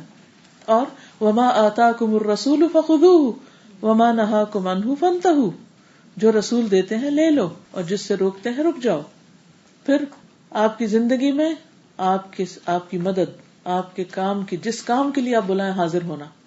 اسی لیے آپ صحابہ کرام کو آواز دیتے تھے تو لبیک و سعدیک کہہ کے آگے بڑھ جاتے تھے. اور آپ کی زندگی کے بعد آپ کی سنت کی مدد. اب آپ یہ جو حدیث پڑھ رہے ہیں یہ بھی اسی کا ایک حصہ ہے, اسی خیرخواہی. حدیث کیوں پڑھ رہے ہیں, 40 حدیث کی کتاب کیوں پڑھ رہے ہیں, یہ اسی خیرخواہی کا ایک حصہ ہے کہ ہم سمجھے تو صحیح ہمارے پروفٹ ہمارے لیے کیا چھوڑ کے, کتنا بڑا ٹریجر ہے کہ جس کی طرف ہم توجہ ہی نہیں کر رہے, کیا کچھ دے گئے اور ہمیں پتہ ہی نہیں, ہم اتنے جاہل. تو یہ بھی اس کا ایک پارٹ ہے کہ جس طرح اگر وہ زندہ ہوتے آپ کے لیے کیا لازم تھا کہ سب کام چھوڑ کر ان کی مجلس میں جائیں, اور خاص طور پر جب وہ بلائیں, اور آپ کے بعد جب آپ کے نام کی کوئی مجلس قائم کی جائے تو پھر حاضر ہوں. اصل مقصد اگر آپ کا سیکھنا ہے تو اپنے ساتھ عہد کر لیجئے کہ یہ 40 تو پوری کرنی ہے انشاءاللہ. مجھے اپنے ساتھ کرنا ہے کہ مجھے اسے پڑھانا ہے انشاءاللہ, اور آپ کر لیں گے ہم نے پڑھنا ہے اس کو. 40 بھی اگر نہیں پڑھ سکے تو کیا پڑھیں گے. تو اس لیے جیسے قرآن پاک کو آپ نے امپورٹنس دی ہے, اسی طرح حدیث رسول صلی اللہ علیہ وسلم کو بھی امپورٹنس دیجیے اور ان حکمت کی باتوں کو صحیح معنوں میں سمجھنے کی کوشش کیجیے. زندگی میں مدد کی ایک مثال ہے, جابر بن عبداللہ سے روایت ہے کہ جب نبی صلی اللہ علیہ وسلم نے انصار کے سرداروں سے ملاقات کی تو ان سے کہا کیا تم مجھے پناہ دو گے اور میری حفاظت کرو گے؟ انہوں نے کہا ہمارے لیے کیا ہے؟ آپ نے فرمایا تمہارے لیے جنت, اس کا بدلہ تمہیں جنت ملے. تو اگر آج ہم سنت رسول صلی اللہ علیہ وسلم کا دفاع کرتے ہیں یا اس کی تعلیم دیتے لیتے تو ہمیں بھی اپنی نیت بالکل خالص کر لینی چاہیے کہ اس کے بدلے مجھے کچھ بھی دنیا کا نہیں چاہیے, نہ کسی کی تعریف چاہیے, نہ اپریسیشن چاہیے اور نہ شاباش چاہیے, مجھے اس کے بدلے جنت چاہیے. یہ ہے اصل سودا.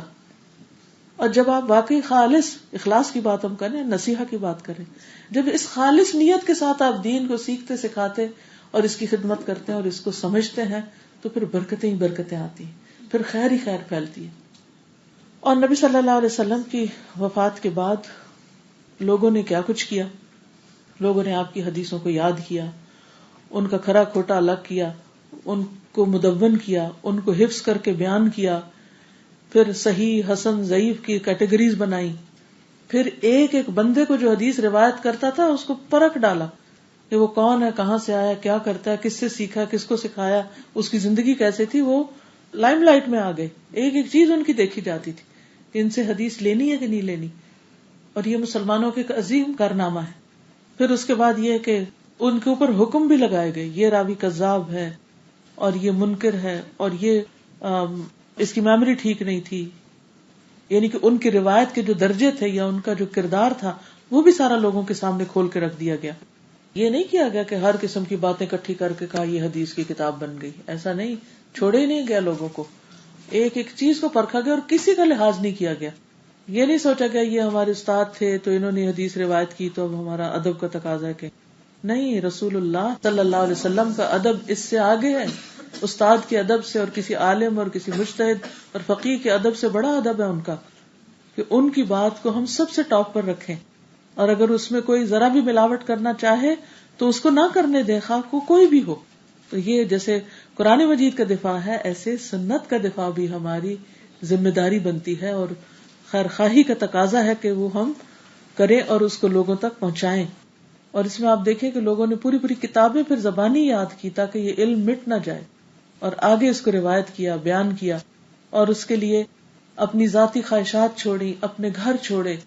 امام بخاری نے 16 سال پلٹ کے گھر کا منہ نہیں دیکھا. نہ کوئی فون، نہ کوئی ٹیکسٹ، نہ کوئی انٹرنیٹ، کچھ بھی نہیں تھا. ڈاک تک نہیں تھی، کوئی پتہ نہیں پیچھے کیا ہو رہا ہے، کون جیا ہے کون مرا ہے. اور مسلسل سفر. آپ چند دن گھر سے باہر تو رہ کے دیکھیں، پھر لگ جائے گا پتا کہ آپ دین کے لیے کتنے خیر خواہ ہیں. اور ہم اب دنیا میں کبھی سفر کرتے بھی تو ایک لگژری سے دوسری میں جا بیٹھتے ہیں، کیا کرتے ہیں؟ کچھ بھی نہیں. پھر بھی ہم تھک جاتے ہیں. کتنے کمفرٹ میں بیٹھے ہیں آپ سب اس وقت، آرام دہ کرسیوں پہ، آرام دہ ماحول میں، آرام دہ آواز سن رہے ہیں کہ کوئی چیخ، یعنی کہ بغیر کسی تکلیف کے بات آپ تک پہنچ رہی ہے. تو پھر بھی ہم تھکے ہوئے ہیں کہ رات کا وقت ہو گیا. اور ان لوگوں نے کئی کئی سال ایک شہر سے دوسرے، ایک ملک سے دوسرے، ہزاروں اسکالرز کو ملے، سفر کیے اور اپنی زندگیاں قربان کی، اپنی جوانیاں قربان کی اور اس علم کو اکٹھا کیا. آج ہم صرف اتنی زحمت نہیں کر پا رہے کہ اس کو پڑھ ہی ڈالیں، اتنے کمفرٹیبل ماحول میں بیٹھ کے ایک دفعہ ریڈنگ ہی کر لیں، اس کو سن ہی لیں اس کو. پھر کیا خیر خواہی ہے ہماری، کیا محبت ہے، جو صرف دعوے ہی رہ جاتے ہیں. پھر آپ کی سنت کے دفاع میں ایک مثال آپ کو دیتی ہوں. ابو ہریرہ رضی اللہ عنہ نے ایک آدمی سے فرمایا، اے بھتیجے، جب میں تم کو رسول اللہ صلی اللہ علیہ وسلم کی کوئی حدیث بیان کروں تو اس کے مقابلے میں مثالیں نہ بیان کیا کرو کہ اس سے بڑھ کر کوئی اور تم چیز لے آؤ کہ یہ زیادہ بہتر ہے یا کچھ. آپ صلی اللہ علیہ وسلم کے کلام کا بھی ادب ہے، جیسے اللہ کی کتاب کا ادب ہے نا، ایسے ہی نبی صلی اللہ علیہ وسلم کی احادیث کا بھی ایک ادب ہے. قتادہ بیان کرتے ہیں کہ ابن سیرین نے ایک شخص کے سامنے نبی صلی اللہ علیہ وسلم کی کوئی حدیث بیان کی تو وہ شخص بولا کہ فلاں شخص نے یہ بات کہی ہے. یعنی ابن سیرین کیا کر رہے تھے، آپ کی حدیث سنا رہے تھے تو اس نے آگے سے کہا ہاں فلاں نے یہ کہا ہے.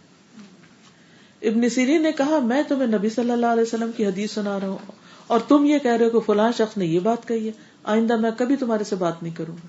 یعنی تم میں کوئی ادب نہیں ہے رسول اللہ صلی اللہ علیہ وسلم کا کہ ان کی بات کے سامنے اوروں کی باتوں کو امپورٹنس دو. پھر اسی طرح یہ ہے کہ آپ کی ذات میں غلو نہ کرنا. غلو کیا ہوتا ہے کہ آپ کا مقام اللہ تعالیٰ سے بڑھا دیا جائے. یعنی آپ کے ساتھ خیر خواہی کیا ہے کہ آپ کو عزت اور احترام تو دیا جائے، آپ کا مقام سب سے بڑا رکھا جائے، لیکن اللہ سبحانہ تعالیٰ کے برابر یا اس سے آگے نہیں، جیسے نصارہ نے کیا تھا.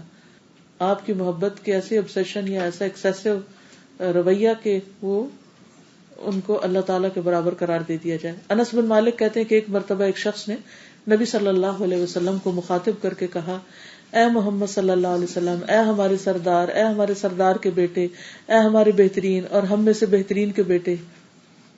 یعنی اس طرح کی باتیں کرنی شروع. تو نبی صلی اللہ علیہ وسلم نے فرمایا، لوگو تقوی کو اپنے اوپر لازم کر لو، شیطان تمہارے ہوش گم نہ کرنے پائے. میں صرف محمد بن عبداللہ ہوں، اللہ کا بندہ اور اس کا رسول. اللہ کی قسم مجھے یہ چیز پسند نہیں ہے کہ تم مجھے میرے اس مرتبے سے بلند کرو جو اللہ نے میرے لیے رکھا ہے. یعنی اس قسم کی باتیں مت کرو، مجھے وہی مقام دو جو اللہ نے میرے لیے رکھا. دیکھیے کسی کو اس کے اصل مقام پہ رکھنا ہی اصل میں اس کی عزت اور احترام ہے. اگر آپ اس کو اس سے اوپر لے جائیں گے تو وہ انکمفرٹیبل ہوگا، وہ اس کو وہ پسند نہیں ہوگا، اور اگر نیچے لائیں گے تو بھی وہ ٹھیک نہیں. تو ہر چیز اپنی جگہ پر ہی فٹ آتی ہوئی خوبصورت لگتی ہے.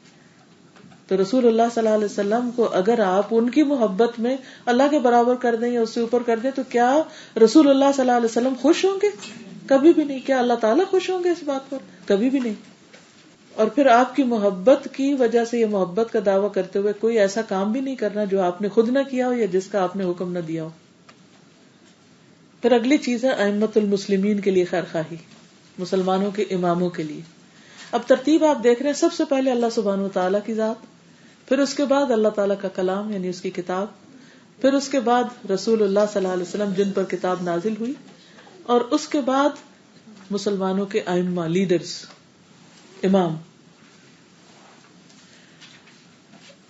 ائمہ کہتے ہیں امام کی جمع کو، اور امام ہوتا ہے قدوہ. قدوہ یعنی کہ جس کو آپ لک فارورڈ کرتے ہیں، جس کی پیروی کرتے ہیں، جس کو فالو کرتے ہیں آپ. جب ہم کہتے ہیں نا وَجَعَلْنَا لِلْمُتَّقِينَ إِمَامًا، ہم سب کو متقین کا امام بنا دے، یعنی ان کے لیے ایک اچھا نمونہ بنا دے، گڈ ایگزامپل بنا دے. ائمۃ المسلمین جو ہیں ان کی دو قسمیں ہیں. ٹھیک ہے، دو قسم. ایک ہے ان میں جو علم میں امامت کرتے ہیں، اور دوسرے جو حکومت میں امامت کرتے ہیں. پھر ایک ہے خاص اور ایک ہے عام. خاص امام، عام امام، اور اس کو سمجھنے کی ضرورت ہے تو بہت سے مسئلے آپ کے حل ہو جائیں گے کہ کس کس کی خیر خواہی کرنی ہے. ٹھیک ہے، ایک ہے دین میں امامت اور ایک ہے دنیا میں امامت. واضح؟ دین کی امامت سے کیا مراد ہے؟ مثلا کون ہوں گے اس میں؟ علماء، علماء ربانیون، اور جو اللہ کی طرف بلاتے ہیں، جو دین پر عمل کرنے والے ہیں، دین کی تعلیم دینے والے ہیں، اور نماز وغیرہ پڑھانے والے امام وغیرہ جو ہیں مساجد وغیرہ کے، یعنی جو دینی رہنمائی کرنے والے ہیں. جیسے بنی اسرائیل میں بھی تھے نا، یہدون بامرنا لما صبروا. اور دوسرے ہیں ائمۃ المسلمون جو حکومت کے امراء ہوتے ہیں، حکومت چلاتے ہیں، جیسے ججز ہیں، جیسے خلیفہ ہیں، ججز ہیں، اور جو بھی حکومت کی باڈی ہوتی. ٹھیک، اچھا. پھر اسی طرح ایک ہے خاص اور ایک ہے عام. خاص ائمہ کیا ہے کہ جیسے بالکل ٹاپ پر ہوتے ہیں نا، جو بڑے بڑے، چاہے اب کے یا پاسٹ کے. ٹھیک ہے. اور عام کون ہے؟ جو کسی بھی چیز کا ذمہ دار بنا دیا جائے. مثلا 3 لوگ سفر کر رہے ہیں تو ان میں سے ایک کو امیر بنا دیا جائے. مثلا کسی خاص آرگنائزیشن میں کوئی شخص لیڈ کر رہا ہو،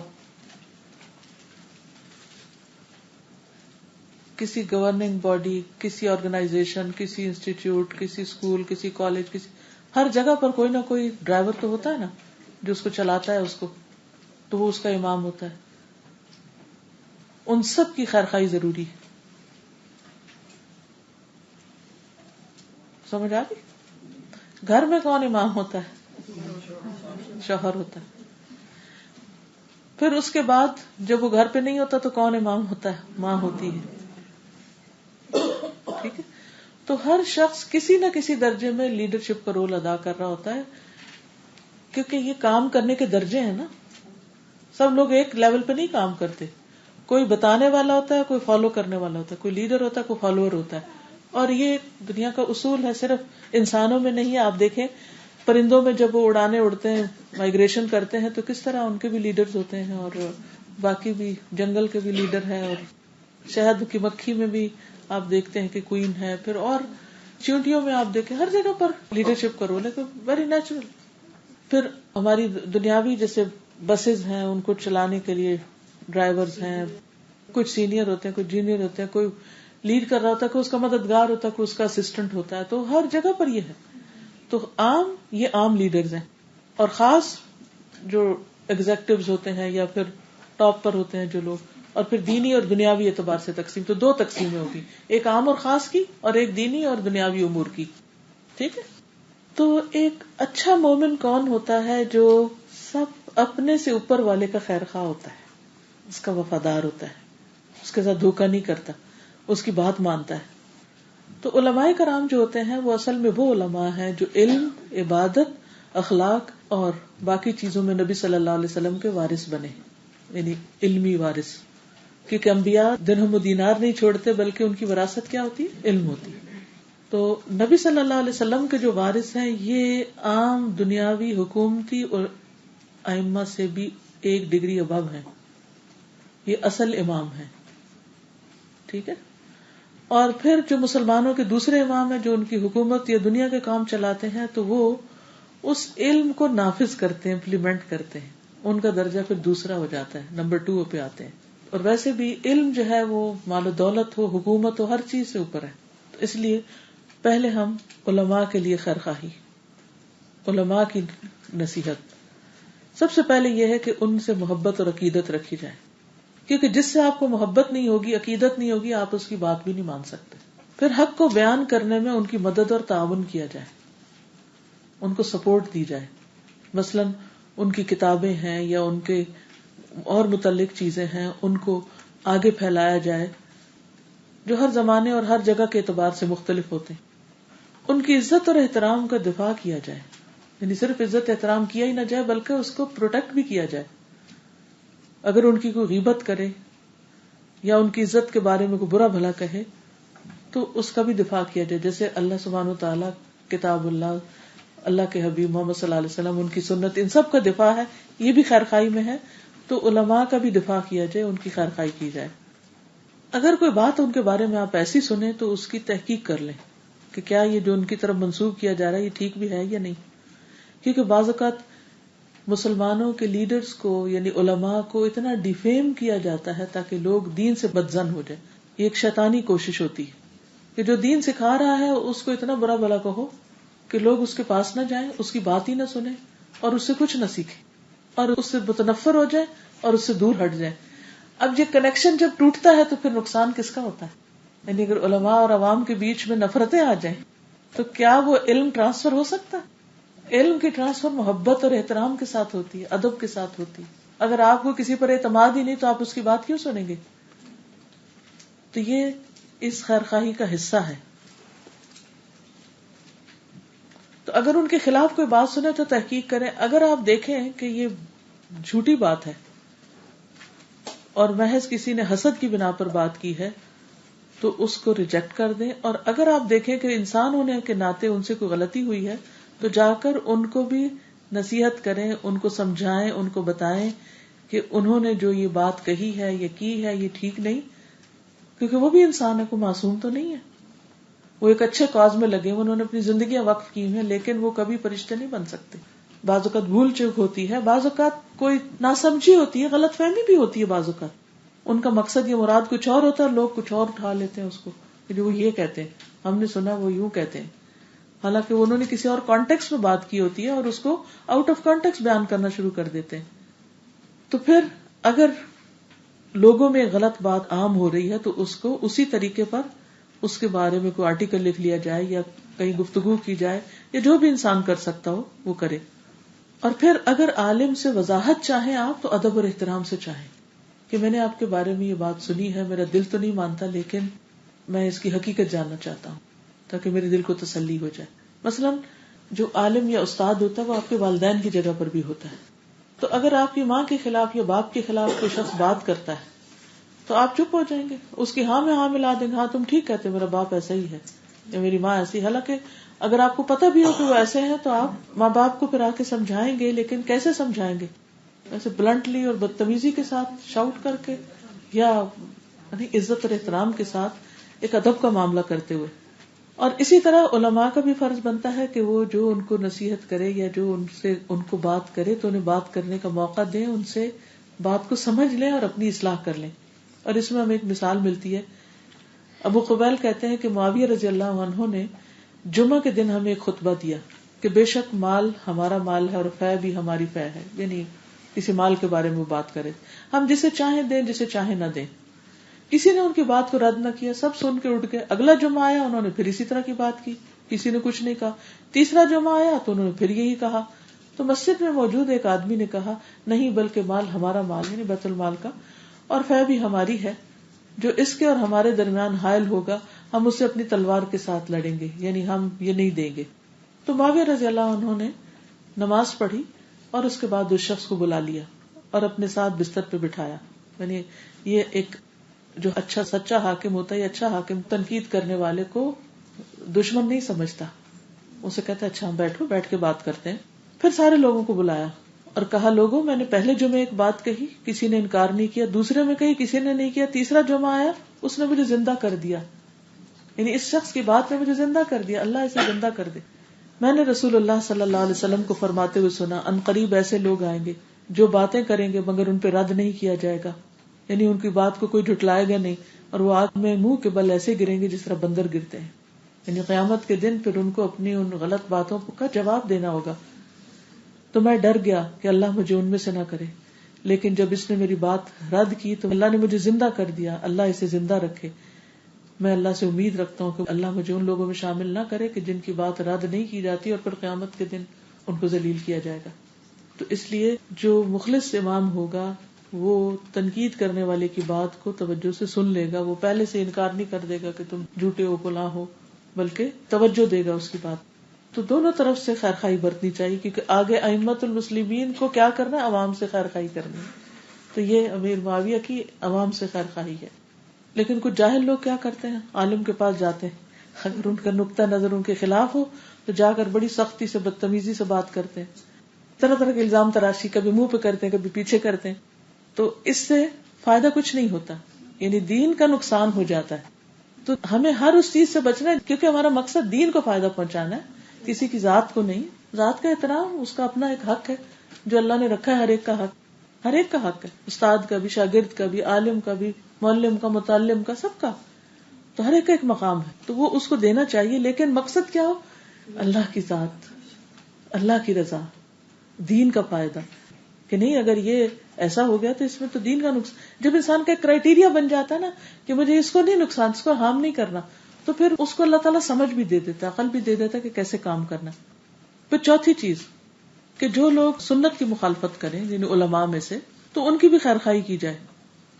ابو سعید خدری کہتے ہیں کہ مروان نے عید کے روز منبر نکلوایا اور نماز سے پہلے خطبہ دینا شروع کر دیا. ایک شخص کھڑا اور کہا اے مروان، تم نے سنت کی مخالفت کی، عید کے روز منبر نکلوایا ہے جبکہ اس دن یہ نہیں نکالا جاتا تھا، یہ بدعت ہے، اور نماز سے پہلے خطبے کی ابتدا کر دی.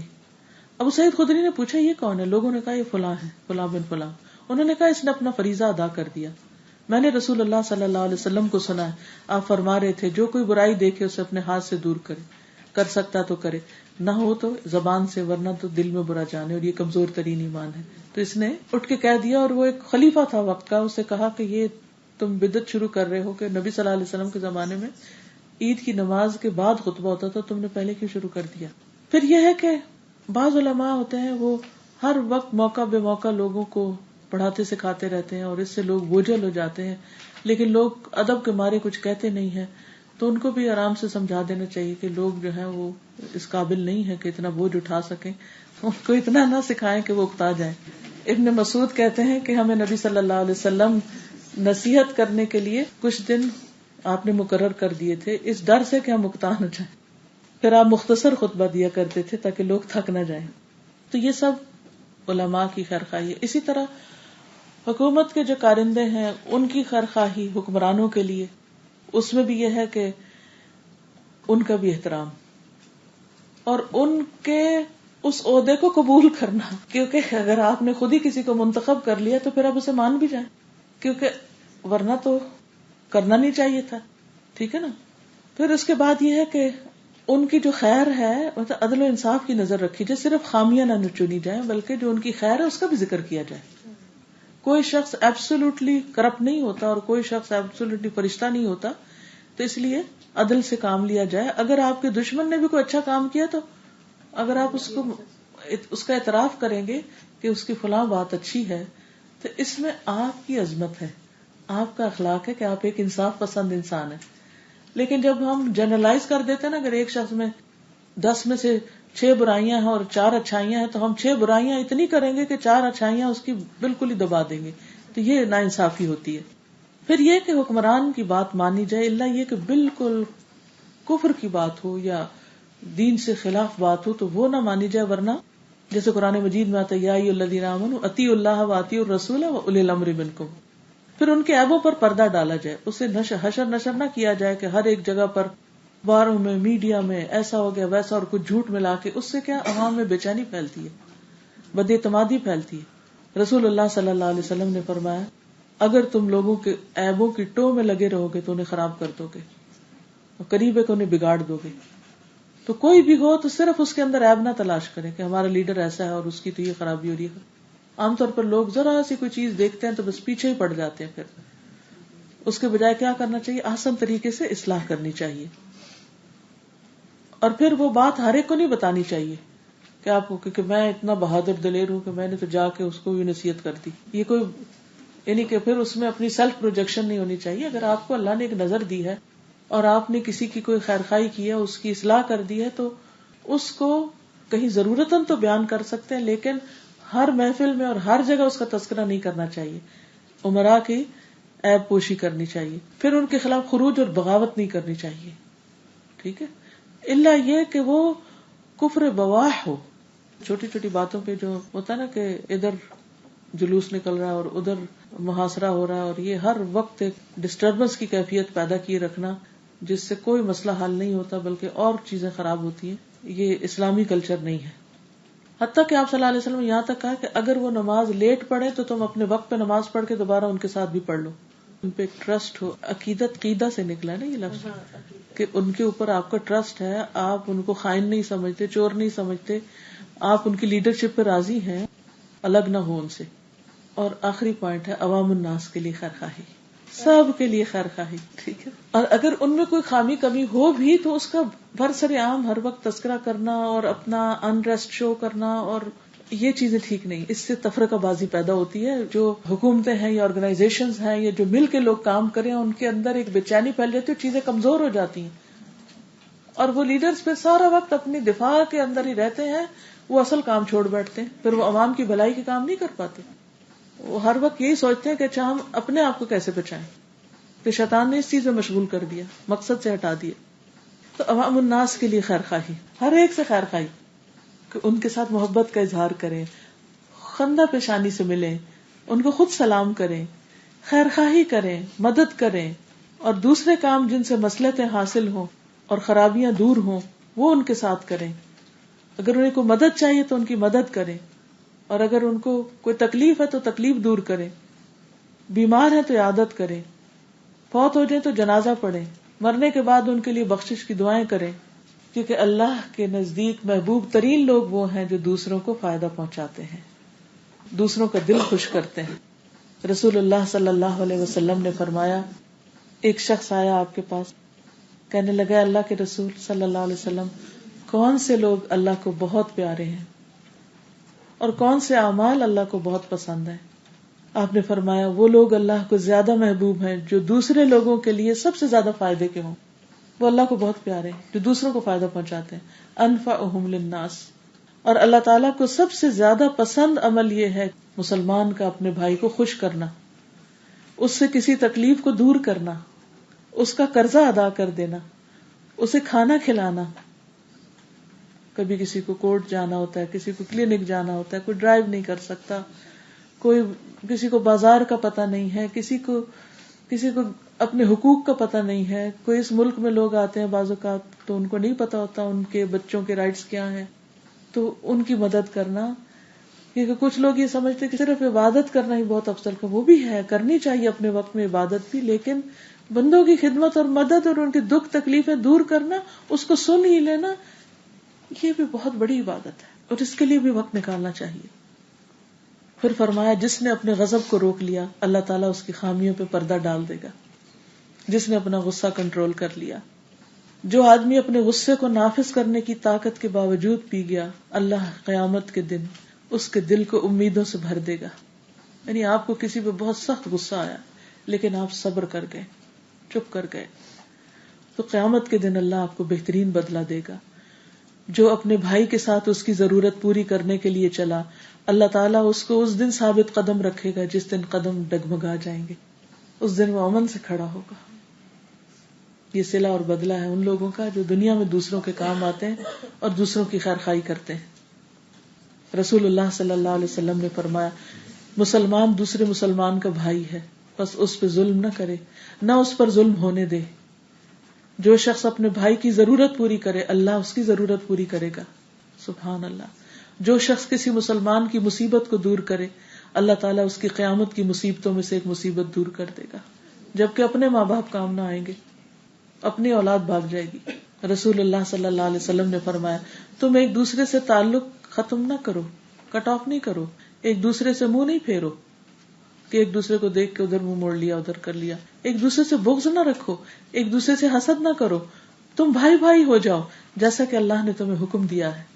کسی مسلمان کے لیے جائز نہیں کہ مسلمان کو 3 دن سے زیادہ چھوڑے رکھے کہ دونوں کا آمنا سامنا ہوتے ایک منہ پھیر کے ادھر ہو جائے اور ایک ادھر ہو جائے. ان کی آپس میں صلح کرا دینا نماز روزے حج زکوٰۃ سے زیادہ افضل کام ہے.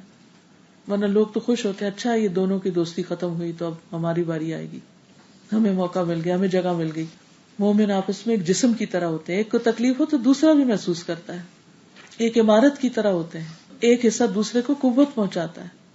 آئینے کی طرح ہوتے ہیں, آئینہ سامنے صرف اس کا عیب دکھا دیتا ہے کہ وہ ٹھیک کر لے اور پیچھے سے دفاع کرتا ہے.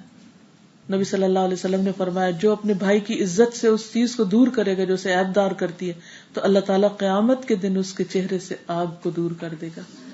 یعنی کسی کا دفاع کرنے کا اتنا بڑا فائدہ ہے. فرمایا جس نے اپنے بھائی کی غیر موجودگی میں اس کی پیٹھ پیچھے اس کی مدد کی اللہ اس کی دنیا اور آخرت میں مدد کرے گا. فرمایا سب سے بڑا سود یہ ہے, ہم ویسے ربا کے تو بڑی بات کرتے ہیں لیکن سب سے بڑا ربا کیا ہے, مسلمان کی عزت پہ ناحق زبان تان کو دراز کیا جائے, بغیر سوچے سمجھے بغیر تحقیق کیے کسی پہ الزام تراشی کر دی جائے. یہ سود سے بھی بڑا سود ہے, اتنا حرام کام ہے یہ. پھر یہ کہ کسی کے معاملے میں تجسس نہیں کرنا چاہیے, بلا وجہ انٹرفیئرنس نہیں ہونی چاہیے, اس کی عزت کے درپے نہیں ہونا چاہیے. جو کسی کی عزت کے پیچھے پڑے گا اللہ اسے گھر میں رسوا کر دے گا. پھر ایک دوسرے سے بغض نہیں رکھنا چاہیے. نبی صلی اللہ علیہ وسلم نے فرمایا اس ذات کی قسم جس کے ہاتھ میں میری جان ہے تم اس وقت تک جنت میں نہیں جا سکتے جب تک اسلام نہ لاؤ, تم اس وقت تک مسلمان نہیں ہو سکتے جب تک آپس میں محبت نہ کرو اور آپس میں سلام پھیلاؤ, ایک دوسرے سے محبت کرنے لگو گے اور بغض سے بچو. اسی حدیث کے آخر میں آتا ہے, صحیح الادب المفرد کی روایت ہے, کیونکہ یہ مونڈ دینے والی چیز ہے. میں نہیں کہتا کہ بالوں کو مونڈتی ہے بلکہ یہ دین کو مونڈ دیتی ہے جب دلوں میں ایک دوسرے کے لیے کینہ اور عداوت اور ڈسٹنس آنے لگتے ہیں. تو یہ ہے مسلمانوں کے ساتھ خیر خواہی, یعنی ان کے لیے ہر لحاظ سے فائدہ مند ہونا, زبان کے اعتبار سے ان کا بھی دفاع کرنا, ان کے ساتھ اچھا سلوک کرنا, ان کی ضروریات کا خیال رکھنا. لیکن یہ کس وقت نہیں ہوتا جب ہم دیکھتے دوسرا ہمارے ساتھ اچھا نہیں کر رہا تو ہم ڈیفینسو ہو جاتے, پھر ہم بھی نہیں کر رہے. نہیں, ہمیں کرتے جانا ہے. کس لیے؟ کیونکہ اس کا سب کا صلہ اللہ کے پاس ہے. تو جب ہم کرتے جائیں گے تو اگلے کا بھی سخت دل نرم ہو جائے, وہ بھی کسی دن سیکھ جائے گا. تو بدلے میں نہ کرو, اللہ کی خاطر کرو. یطعمون الطعام علی حبہ, وہ اللہ کی محبت میں کھلاتے ہیں, اس لیے تھوڑی کہ کل وہ بھی ان سے ملے گا کھانا تو تبھی کھلائیں. تو حدیث کیا ہے, الدین النصیحہ. حدیث سنا دیتی ہے ایک دفعہ پھر. اب ان باتوں کو جو میں نے کی ہے نا ذہن میں رکھ کے ذرا سنیے. تو دین اصل میں کیا ہے, ہر موقع پر خیر خواہی, ہر ایک کے ساتھ خیر خواہی. اور پھر اس حدیث میں کتنا خوبصورت انداز ہے سکھانے کا, اور صحابہ کے اندر کتنی حرص ہے عمل کرنے کی کہ خود پوچھتے ہیں کہ کریں کیا, what to do. پھر آپ دیکھیں کہ ترتیب میں اہم چیزیں پہلے اور پھر سب کی بات سب سے آخر میں. پھر امام کی اہمیت ہمیں پتہ چلتی ہے, چاہے وہ مسجد کا امام ہو, چاہے وہ سفر میں ہو, چاہے وہ کسی بھی کام پر آپ کے اوپر کوئی ذمہ دار بنا دیا جائے.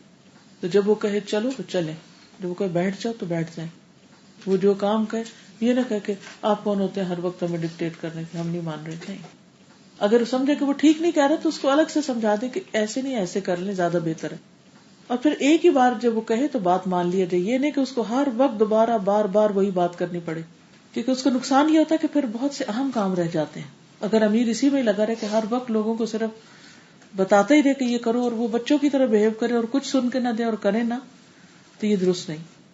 کیونکہ آپ دیکھیں مثلا اگر سفر اکٹھے کر رہے ہیں اور اس میں آپ کا کوئی امیر ہے اور وہ کہے کہ اتنے بجے تیار ہو کے نکلو, اور آپ وہ گاڑی میں بیٹھا اور آپ انتظار کرائے جا رہے ہیں اس کو, تو کیا ہوگا؟ تو جب کسی کو ذمہ دار بنایا جائے, کوئی ڈیوٹی ملے, تو پھر کیا کرنا چاہیے؟ اس کا احترام کر کے اس بات کو مان لینا چاہیے, ورنہ پھر آپ ساتھ کیسے چل سکتے؟ تو یہ تھی چند باتیں آپ کی خدمت میں. انشاءاللہ العزیز نیکسٹ حدیث کل پڑھیں گے اللہ نے چاہا تو. سبحانک اللہم و بحمدک اشہد ان لا الہ الا انت استغفرک و اتوب الیک.